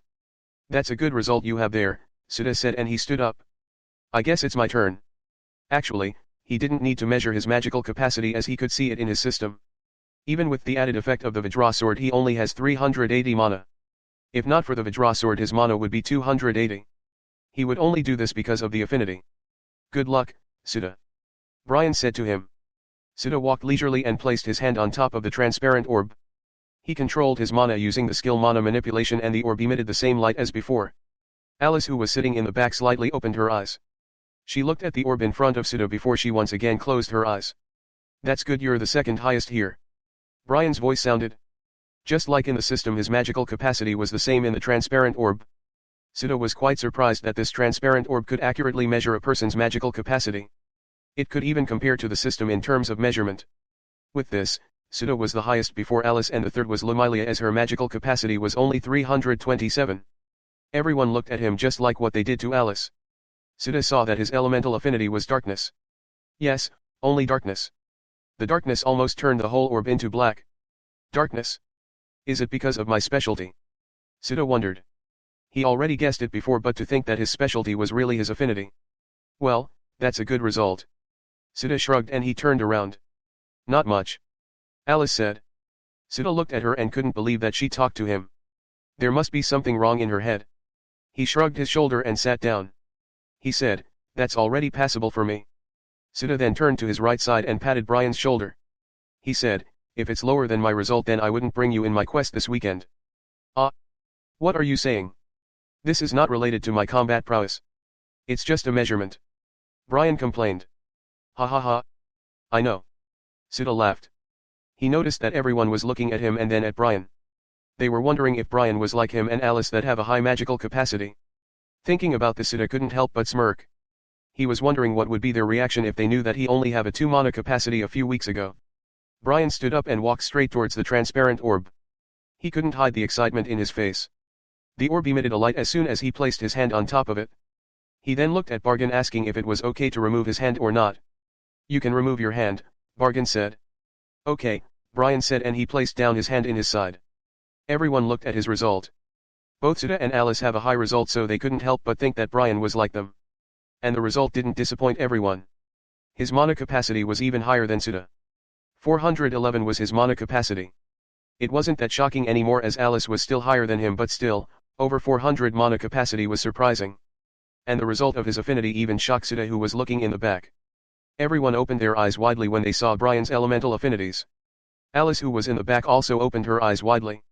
She couldn't believe what she was seeing. 4 affinities. Suda didn't think that Brian had this kind of ability. Chapter 42, Inner Spell. 4 affinities. Everyone was shocked when they saw the result. Brian has 4 affinities, and that were fire, lightning, wind, and wood. This is... Bargain was stupefied. His eyes opened widely and his mouth hung open. He looked at Brian and the orb back and forth. Only a few people have 4 affinities and Bargain knew it. All those people were extremely powerful individuals. A mage with 4 affinities was destined to become an influential figure in the future. As long as there's a person that guided him, then he would stand at the top someday. To think that I would meet a person like him here.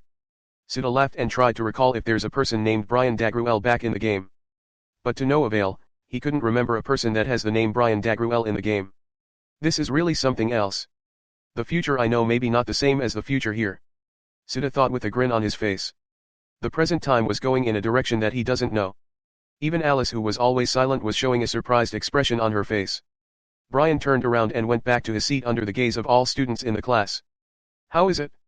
I have a good result, Suda. Brian said with a smile. Yeah, I didn't expect that. Suda smiled and he closes his eyes. The result was really surprising. Alice glanced at Brian with a frown on her face. The students started murmuring to each other while looking at Brian. They were talking about his 4 affinities. Silent. Bargain said in a loud voice, causing the students to stop talking. He then continued, okay, next. The person beside Brian stood up. Good luck. Brian said to him. Why yet? The person smiled wryly. He didn't think that he would get a good result. He's okay as long as it's not bad. After half an hour all of them finished measuring their mana capacity and affinities. All of them have more than 200 mana reserves, and that was good news to Bargain. They would be able to cast various spells if they have more than 200 mana reserves in their body. It was enough to last one battle. A tier 1 spell consumed 5 to 50 mana per usage. That's why in their current level their mana reserves were enough. They would be able to increase it through training hard until they reached the level where they could cast a tier 2 spell. At lunch break, Bargain went to the principal's office. He reported the students that have talent in his class to the principal. Is that true? A person with 4 affinities appeared here in our institute. A middle-aged man with white hair and beard said. He had white fox ears and tails. He's the principal of the Ladro Institute, Azrim Duragan. If Bargain was the most powerful mage in the institute, then Azrim was the most powerful fighter in the Ladro Institute. Yes, principal. Also, 3 among the new students have astonishing battle prowess and skills. Bargain said as he placed 3 files on the table of Azrim. Good, As long as the students show willingness to learn, then we will not hesitate to teach them and provide them with proper resources, Azram said as he picked up the files and looked at it. It was the information about Brian, Alice, and Sudha. Only the basic things were written in the files, as they have no information about the background of the 3 students. It means that they weren't the people of this kingdom. We don't care about their background as long as they have a skill, Azram said, and he turned his head to the other man in the room. He asked, Jess, what about you? Jess was an elf with blue skin. To be precise, he's an ocean elf. Ocean elf was a species of elves that lived in the depths of the ocean. Some people called them mermen or elves of the ocean, but only they knew that their origin was in elves, not mermen. 2 of the new students of the swordsman course show great talents, Jess said as he also the files of the new students on top of the table. Azram picked it up and looked at it one by one. Our shield course also have new talented students. A man with a huge build stepped forward. He was wearing full plate armor. Train them well, Azram said before he closed his eyes. Yes. What should I eat today? Sudha stood up and stretched his body. He felt tired from sitting for a few hours without doing anything.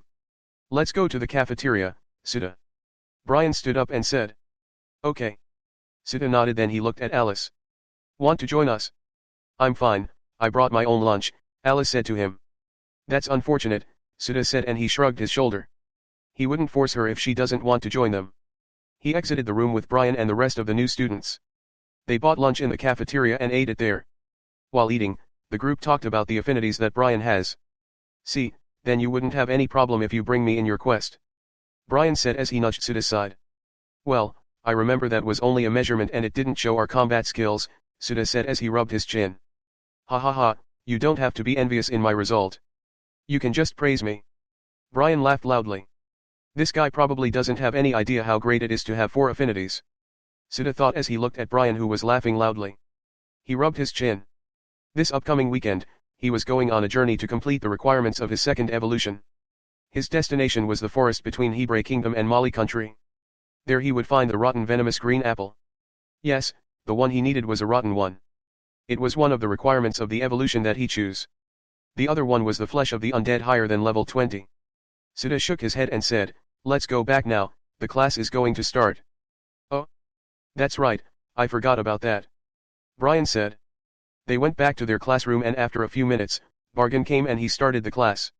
Once a person learned a magic spell, the spell would be imprinted in their inner consciousness. A person would build up the structure of the spell and imprint the magic circle in their inner consciousness. The inner consciousness is like the soul of a person, but it is also different from the soul.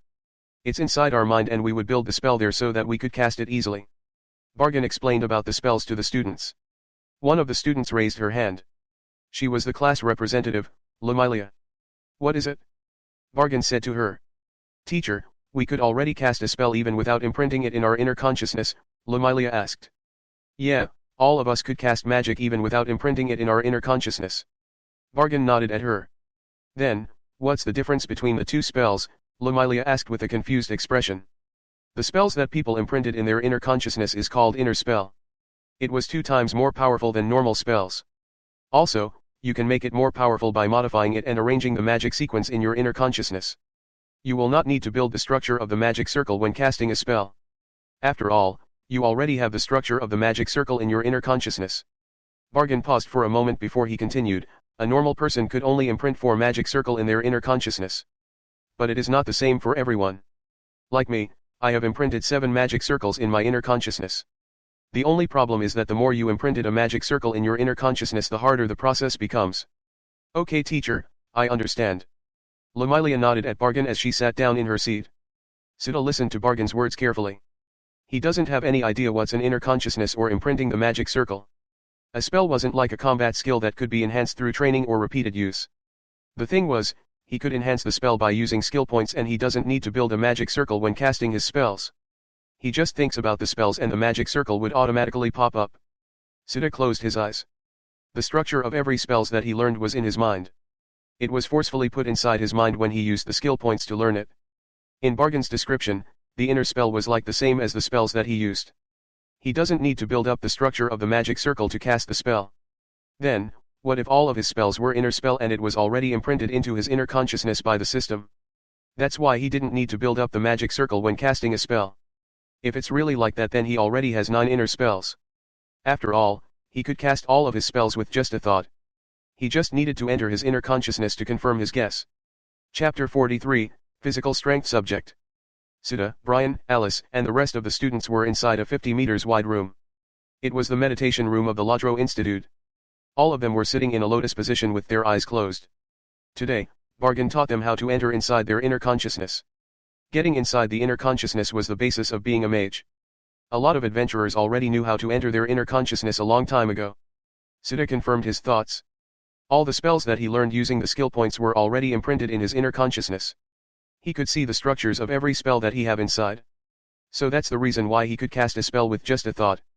It was impossible to cast a spell with building up the magic circle except if a person already built it inside his/her inner consciousness. Bargain said that he only has 7 magic circles inside his inner consciousness, but Sudha has 9 magic circles, and it will increase more in the future as he still has many spells in his skill tree that he hasn't learned yet. After a while, Sudha opened his eyes. Not just him but also the other students. They saw Bargain standing in front of them. Next time, I will teach you how to build a magic circle inside your inner consciousness. It is different than building it outside to cast a spell. It is also many times harder and it will consume a lot of your mental strength. Bargain paused for a moment before he continued, remember to choose your inner spell wisely because you can't build an unlimited magic circle in your inner consciousness. It told you that normal people could only build 4 or 5 magic circles. The difficulty is not that high if it's only your first and second magic circle, but for the third and above it's hard. Also, it's better if you choose a spell related to your affinity, that way it will become stronger. Would I be having a hard time if I build a magic circle manually without the help of the system? Sudha thought as he rubbed his chin. Since he already has 9 magic circles in his inner consciousness, then building up another magic circle without the help of the system would give him difficulty higher than Bargain. He still would try it if he can. It's not gonna harm him anyway, so why not try it? He's really grateful that he has a system in this world. Without it, he would still be an ordinary goblin trying his best to survive in the undead sanctuary. Speaking of undead sanctuary, Sudha planned to came back there after he reached his 3rd evolution and gained the best Faram. There were still a lot of treasures there, especially in the deep floors where the high-level dungeons reside. He was really lucky that he found the soul blood earring easily. No one would notice that there was a secret door in that path as the door was made of the same materials of the walls. Many dungeons have dead ends, so people wouldn't become suspicious of that path. Also, no one would have thought that by extinguishing the light of the lantern they would be able to open a secret door. Of course, no one would extinguish a light in a very dark place like dungeon. Dismiss, you can go to your other class, Bargain said to them before he exited the room. Ah! I forgot that we have another class. I thought magic is our only subject. Brian exclaimed loudly. Ah! Are you an idiot? You thought we only have a magic subject just because you enter the mage course. Sudha smirked at Brian. It's not that. I actually knew it before, but I was too excited in learning magic that I forgot about it. Brian complained at him. That's what you call dumb, right, Alice? Sudha smiled at Alice. Umph. Don't ask me something that you already know. Alice snorted, but she still replied to him. See. Even Alice knows that you're a dumb one.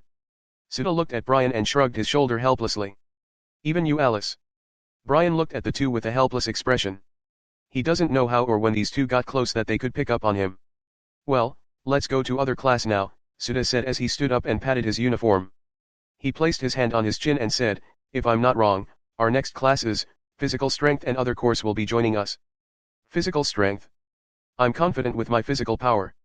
Did you see what I did in the entrance exam, Sudha? Brian said while showing his muscles. No, I forgot about everyone's match except Alice, Sudha said bluntly. He then heard Alice harumphed at the side. They went to the changing room and changed their uniform. The boys wore fitted pants and a navy blue tank top while the girls wore tight blue shirts and black leggings. The Mage Class 1B students went to the training ground of the institute. They remembered this place. This place where the physical examination held. Here in the training ground, they met the students of the shield course. Sudha rubbed his chin while looking at the students of the shield course. Most of them have huge build and males. There were only 6 females among the 47 students of shield course class 1A. All of them were armed with different size shields. Whoa. That's hot. Sudha said in a low voice while looking at the girls of the shield course. He could see that the girls of the shield course have ABS. Alice tied her long silver hair in a ponytail and she turned her head. She saw Sudha casting a glance on the girls of the other class. What are you looking, Sudha? Brian suddenly said beside him. Nothing. You wouldn't understand it even if I tell you. Sudha shook his head and turned to look at the man in the front. The man has cat ears and tails. He was wearing a white jersey. This man was their teacher in this subject. He was holding a thin notebook in his left hand. He was not as huge as the other students in the shield course. He was only a head taller than Suda, but he was the most powerful person here. I could guess that he was going to test our strength. Suda grinned and he stretched his body. Test our strength. Brian looked at Suda. Yeah, he's going to test our strength. Suda nodded at Brian. Quiet. Don't talk in front of the teacher. Lamilia, the class rep, shouted when she saw her classmates talking to each other with a loud voice. I don't know what test it is, but I'm sure it's related to physical strength. Well, it doesn't matter as I'm going all out anyways. Suda ignored the class rep and said while stretching his body. He was quite excited in doing some exercise. He hasn't used his strength ever since he obtained the Vajra sword Saya. Thinking about the Vajra sword, Suda couldn't help but caress the sword on his waist. The Vajra sword Saya was inside the custom-made scabbard that he ordered. He found a figure blocked his vision. He looked up and saw that it was the class rep, Lamilia. What is it, class rep? Suda asked her. Can you talk without raising your voice? Lamilia looked at him with a fierce expression. Then, she looked at Brian and said, You too. Huh? Suda turned his head and looked at Brian. Did I talk that loud? Yeah. Brian just nodded. The class rep always reprimanded him when he was talking out loud in the class. It was not the first time that class rep reprimanded him. Suda looked at Lamilia and said, Okay, I get it, I'm just excited. Then, he found that Lamilia was still in front of him.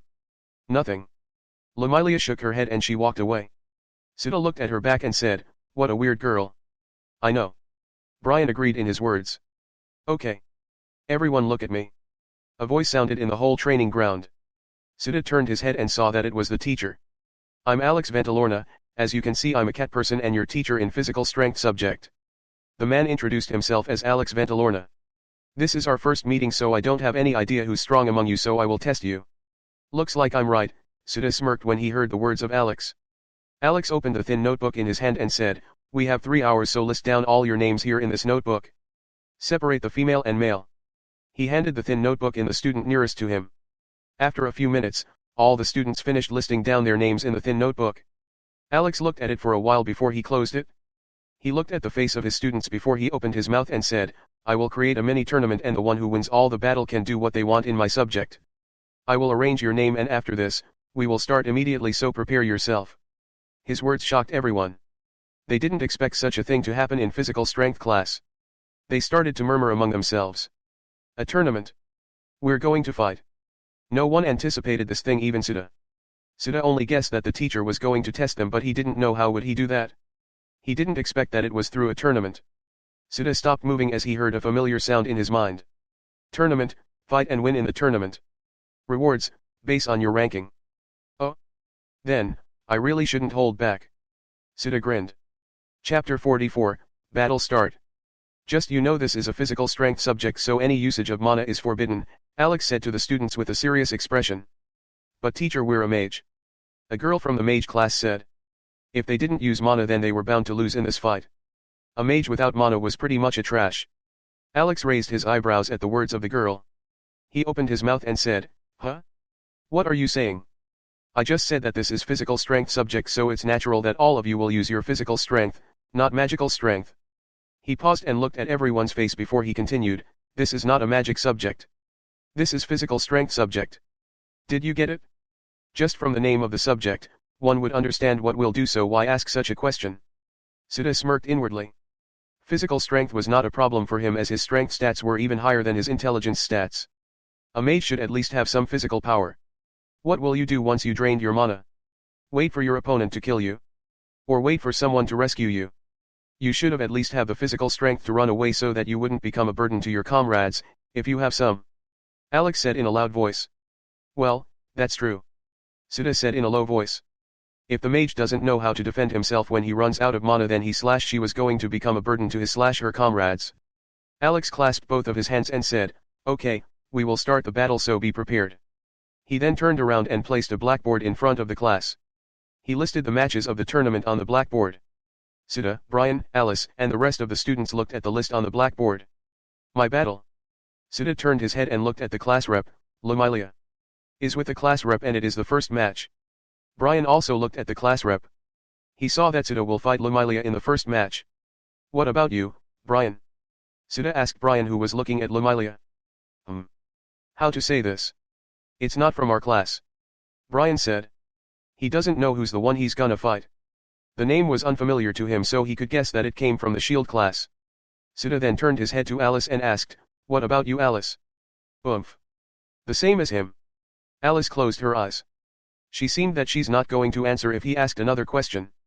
Sita smiled wryly at her response. He then shook his head and looked at the students of shield class. He knew that they have an advantage among the people of his class, as he knew that shield class was tackling physical strength and magical. They were focused on strengthening their body. If a mage was going to fight without mana, then she was bound to have a hard time. It was because they were not trained that way. Fighting close combat wasn't easy for a mage who preferred to fight long range. While Sita was thinking about this thing, Lamilia was observing him. After all, she was going to fight him in the first match. She was the third daughter of the Esvers family. Esvers family was a noble family of the Gripen city, the neighboring city of Ladro city. She inherited some of the sword skills of her family, so she knew how to fight in close range despite being a mage. Just what is that guy thinking? Looking at other class when he knows that he's going to fight me? Lamilia thought. Most of the students in the mage class were nervous. It was especially to the students who were going to fight the student of the shield class. It was easy to understand why they were nervous. After all, they were going to fight the people who trained physically in a physical battle when they were a mage. "I will not meet you in battle," Brian said to Sita. "Yeah, I'm from a different bracket." Sita nodded as he looked at the list of matches. "If we somehow meet, then it's going to be the final battle." "Yeah, I will fight you and show you my strength," Brian said with an excited expression. "But before that, you have to defeat Alice first." "You know that?" Sita smiled at Brian. It's true that Brian will meet Alice if they both win their upcoming matches. They were in the same bracket after all. But Sita knew that it's not easy to win, as they were going to fight without using mana. It's a big disadvantage for the mage. Sita looked at Alice. He saw her fight with the instructor in the entrance examination, and he knew her fighting style. If that's all, then she's not going to win in this mini tournament. The students went to the side as the match was going to start. This place was the training ground, so there's a wide space here that could be occupied by thousands of people. It's natural that a training ground was huge. It was because they need a wide space, especially for the mage if they wanted a mock battle or spar. They also placed the equipments for training at the side, such as a dummy, shooting targets, and weights. Before they knew it, some of the teachers and students of other courses of the institute came here to watch the battles. "Oh ho, it seems that Alex is doing it again," a man with fox ears and tail said while looking at the students. He was wearing a simple white shirt and black pants. His black coat was wrapped around his waist. He was the teacher of the sword class 2C, Kanda Yulong. It's not that bad to check the skills of his students. A woman with long green hair nodded at his words. She was wearing a navy blue coat and skirt. On top of her coat was a robe with the same color as her coat. She was the teacher of the mage class 3A.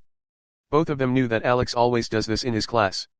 It became famous in the whole institute, and a lot of people came just to watch this mini tournament.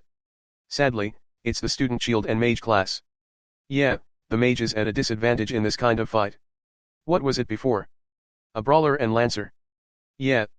The two talked while waiting for the battle to start. The other teachers came forward and joined their conversation. The battle between Sita and Lamilia was going to start. It's time. Sita stretched his arms as he stepped forward. He removed the bandage wrap in his left arm and moved his arm, familiarizing himself to the feeling that he could use his left arm in a battle. "I can use this, but I shouldn't overdo or else the wounds will open again," Sita muttered while looking at his left arm. "Good luck, Sita. Beat the crap out of that class rep," Brian shouted as he cheered for Sita. Sita turned his head to look at Brian. Not just him, but the other students also looked at Brian. Even Lamilia looked at Brian with a frown on her face. "Did I say something wrong?"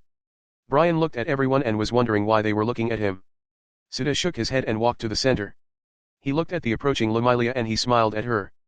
Alex looked at the two of them before he stepped forward and said, "You do anything to knock down your opponent as long as you do not use your mana.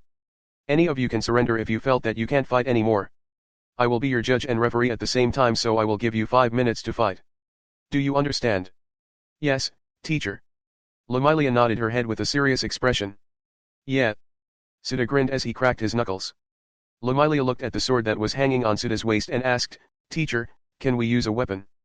"Yeah, as I said before, you can do anything as long as you don't use your mana." Alex nodded his head. "Okay." Lamilia nodded and she walked to the side and picked up her sword. It was a beautiful sword with a blue gem on its handle. Sita thought that her sword wasn't meant battle, but instead it was meant for display. Though, It was more beautiful than his sword. He knew that it was just a blue-grade sword. Let the battle start. You can fight to your heart's content. Alex said as he started the battle. Lumilia readied herself and she exudes a fierce aura like a lion looking at its prey. Good, let's finish this quickly. Sita grinned and he charged towards Lumilia while using the skill dash. He opened his palm attempting to grab Lumilia's face. Yuko was in the ranch. She was looking outside with a dazed expression. Lately, Master didn't bring me out to play. He seems very busy with something that I can't understand. He only came here when he's going to give me a meat or fruit. Master, where are you? I want to play outside. Chapter 45, Mini Tournament. Sita charged towards Lumilia. He reached out his right hand and opened his palm attempting to grab her face. So fast. Lumilia was shocked when she saw him instantly appeared in front of her. She quickly reacted by shifting her head sideways, barely avoiding his hand. What a speed. Lumilia gritted her teeth. Suddenly, she felt a pain in her side. Sita kicked her side and Lumilia was flung away. Lumilia rolled on the ground a few times before she stopped. She held her side and looked at Sita with a frown. She couldn't believe what's happening right now. Her nameless classmate was overwhelming her with boundless strength. She felt that Sita wasn't a student of mage class but instead a brawler. She was quite confident with her skills since she practiced sword skills when she was a child. I finally understand why he didn't bother himself to look at me, his opponent. Lumilia finally understood why Sita was only looking at the student of shield class because for him she wasn't his opponent. She was arrogant to think that she could fight someone with low-level skills. The students watching from the sidelines were surprised when they saw Sita's speed. Is he really a mage? Yeah, I really doubt if he's mage. Only the first year doubted if he's really a mage. The other people were just shocked and surprised. They knew that in this institute the mage will have to train their bodies to the point that they could rival some of the strength-based class. It was just surprising to see a first year to have this kind of speed when he's just a new student. Both of them are your students, right? Kanda, the teacher of sword class 2C, turned his head and asked the man beside him. Yeah. Bargain nodded his head while looking at the battle between Sita and Lumilia. That boy showed some impressive speed rivaling some of my students who excelled in speed, Kanda said as he turned his head and looked at Sita. I don't about that until now as he was one of the new students, Bargain said in response. From the information he gathered, Sita was an adventurer and that proves his close combat skills. A strong new student, huh?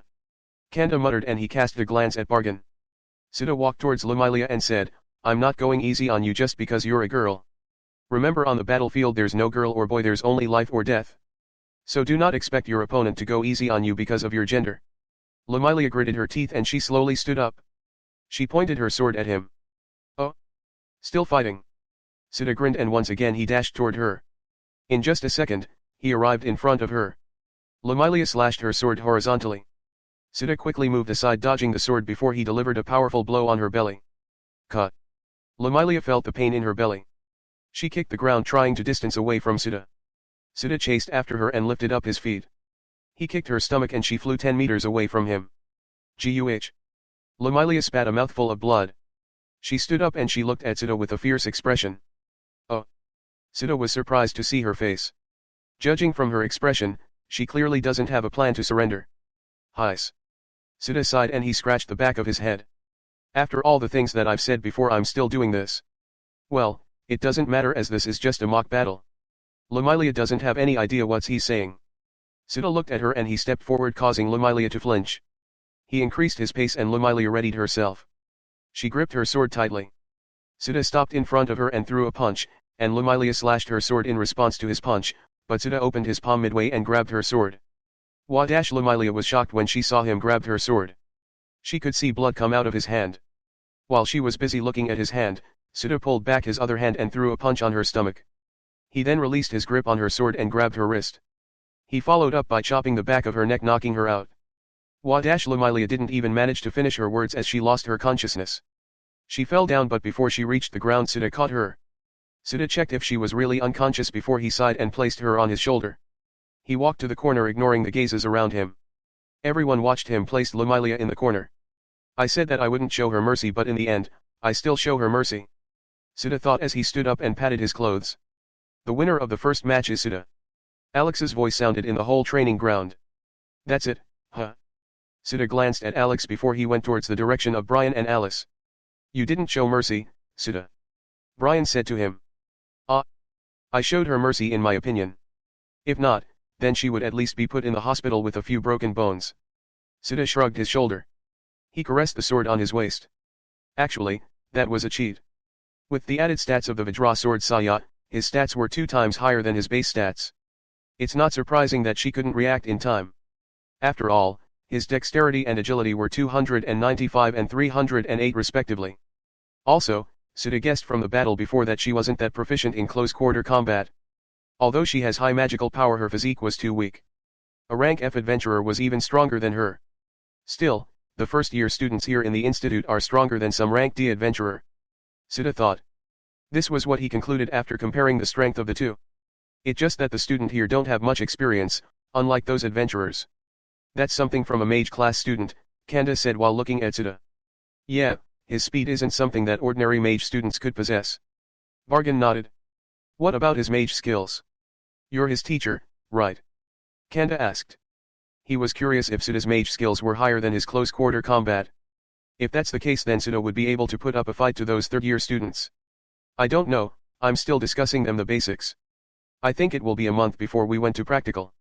Bargain shook his head. Oh. A strong first year appeared. A man with shoulder-length black hair said. He has pitch black eyes and his skin was pale. He's Rain Ventagram, the top ranker of the Lodro Institute. If I'm not wrong, when you were still a first year you won this tournament, right Rain? A man with rabbit ears and tail said. He has messy red hair and his build was average, but one could see some scars on both of his hands. He's called Zack Triton, one of the top ranker of the Lodro Institute. Don't talk to me, you trash. Rain snorted. As usual, your attitude is really bad. The man laughed at his words. Suda noticed that some people were watching the tournament. He looked around and noticed some powerful presence that didn't bother to hide their aura. It seems that this tournament is more famous than I could imagine, Suda said in a low voice. Yeah, a lot of teachers and students came here just to watch the tournament. Brian nodded at his words. The second match already started and it was between a girl from Shield class and a boy from the Mage class. It was a one-sided battle from the girl of the Shield class. The boy from the Mage class was beaten black and blue to the point that Alex sent him to the clinic. As time passed by, the people in the training ground kept increasing. The words about the mini-tournament quickly spread around in the whole institute. Suda saw how powerful were the students of the Shield class compared to him, as most of the students who won the match came from the Shield class. It was really a sight to see. It feels like they were bullying the students of the Mage class just because magic was forbidden to use in this tournament. He was pairing himself to the people who won their match inside his mind. After the 14th matches, it was time for Alice to fight. Good luck, Alice, Suda said to her. Good luck, Alice. Beat them up just like what Suda did before. Show them what you've got. Beat them. Defeat them. Brian said in a loud voice as he raised both of his hands in the air. Alice turned her head and looked at them fiercely. Oi! Stop doing that, you're ruining my concentration. Oh. She talked. Suda said. Oh. She talked. Brian said. Chapter 46, Alice's match. It was Alice's turn to fight. She was going to fight a male student of the Shield class. Her opponent almost reached 3 meters in height. Alice walked forward with a calm expression. She observed her opponent's movement. The man stopped in front of Alice and he raised his huge shield in front of him. Suda rubbed his chin as he doesn't have any idea who's going to win this match. He doesn't know the abilities of both fighters, so it was hard to predict what's going to happen. Go. Alice. Brian cheered for Alice using his loud voice. It's not just him cheering for Alice, but their other classmates also were cheering for her. Suda turned his head and said, Brian, keep quiet. Why? Brian looked at him. Hiss. Suda sighed and shook his head. For now, he's going to ignore Brian and will only focus his attention to the match. The whole area became quiet as Alex stepped forward in front of the two fighters. He turned his head left and right to look at the two fighters and asked, Are you two ready? Yes. Alice and the man from the Shield class nodded their heads simultaneously. Good, now let the match begin. Alex shouted as he officially started the battle between the two. Whoosh. Alice took out a small pipe in the pocket of her leggings. The length of the pipe was just 5 inches and its color was red. Release. Alice shouted and the red pipe started to transform. The pipe grew longer and a sharp blade appeared at its tip. Black metal dragon coiled around the pipe up to the blade and red gem appeared in the center of the triangular blade. In just a moment, the small pipe became a spear. Her opponent was surprised when he saw this scene. He subconsciously took a step back. Oi! Oi! That's an orange grade weapon and it has compression ability. Suda was surprised to see that she have an orange grade weapon. His guest was right. It seems that she's not an ordinary person.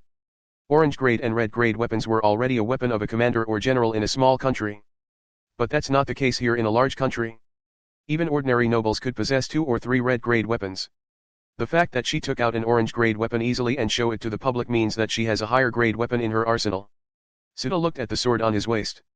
The Vajra sword Saya looked ordinary compared to other weapons. The handle and the scabbard of the Vajra sword were pretty lame. The crimson blade was the only thing that differentiates it from the rest. Whoa! What's that? Brian exclaimed. That's a spear, Sita answered him. No, that's not it. How did that happen? Brian shook his head. It was because of the compression ability of the weapon. Sita sighed and said. Compression? What's that? Brian asked him. He really doesn't know how did that spear appear. Damn. You're really an idiot. Sita cursed at Brian's ignorance.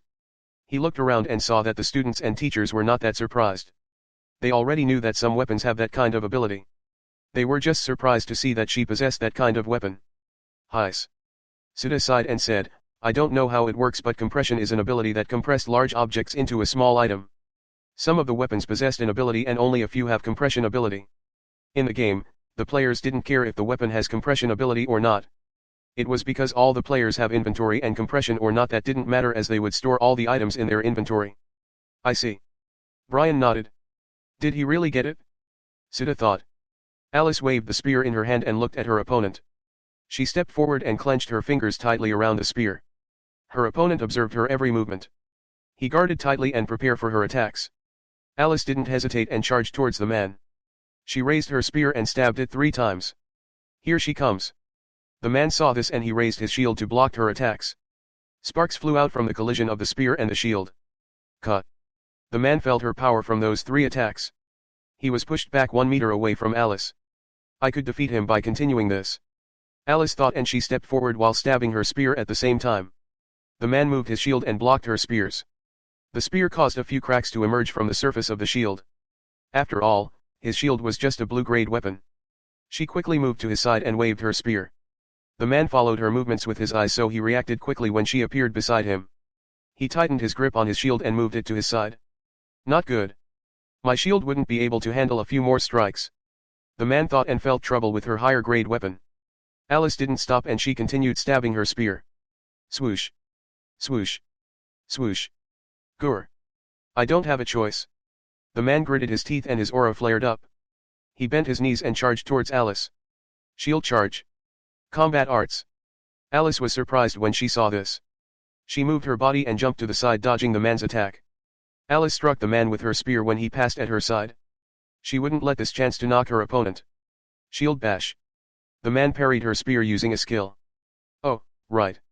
Combat arts aren't forbidden in this tournament. Sita muttered as he rubbed his chin. The shield class really has a huge advantage in this tournament. They could use all their skill, as it only consumes their stamina just like his stab and dash, while the mage class couldn't use any of their spells in this tournament. It was pretty easy to win against a mage who couldn't use their spell. But if the mage knew how to handle close-range weapons and have combat arts like him, then, they could fight a melee class to a standoff. Not good. Alice hurriedly jumped away from the man while pointing his spear at him in case he chased after her. The man didn't hesitate to use his combat arts once again. Alice prepared herself for the clash. She took a deep breath and also charged towards the man. Whoosh. The man was surprised when he saw Alice intending to clash at him when he's using his combat arts. Naive. He smirked and continued his way towards her. Clang. Both of them collided, causing a loud metallic sound to echo in the whole area. Alice was getting pushed back by the power of the man. Should I use it? She thought before she shook her head. She took a deep breath and pulled back her other hand. She then threw a powerful punch towards the shield. The man stopped for a moment and Alice used this opportunity to stab her spear on the ground. When the man continued to move forward, he noticed that he wasn't moving from his position. What? The man was shocked when he saw this. Alice jumped in the air and twisted her body. She raised her feet and used her own combat arts. Repulsion kick. The man was pushed back and Alice landed on the top of his shield. This is the end, Alice said before he punched the man on the forehead. She then used repulsion kick on his arm to loosen his grip on the shield. Once again she used repulsion kick. Guh. The man was pushed back 3 meters away and his shield wasn't in his hand anymore. Alice quickly pulled out her spear and charged towards the man. She waved it towards him and struck his stomach. She continued to launch her attack until the man fainted. Alice looked at the man and the spear in her hand started to go back to its item form. She placed it back in her pocket before she turned around and left. The winner of this match is Alice. Alex's voice sounded in the whole area. That was a good fight, Sudha said to Alice. Alice nodded and sat down in the corner. Sudha glanced at her before he began to think about her fight. The man before was stronger than Lumilia, so it's natural that she drained her stamina in the fight. Stronger than Lumilia doesn't mean that he's overall stronger than her. If mana wasn't forbidden to use in this tournament, then Lumilia would be able to knock him down easily. He started to think about what sort of combat arts does the other students of the shield class had. He only has 2 combat arts, and that was the dash and stab. The next time the institute presented a skill, he will pick a combat arts for himself. He doesn't need a spell as he already has a skill tree. Part 2 of the series ends here. If you enjoyed it, please give us a like and subscribe so we can be motivated to make even better videos in the future.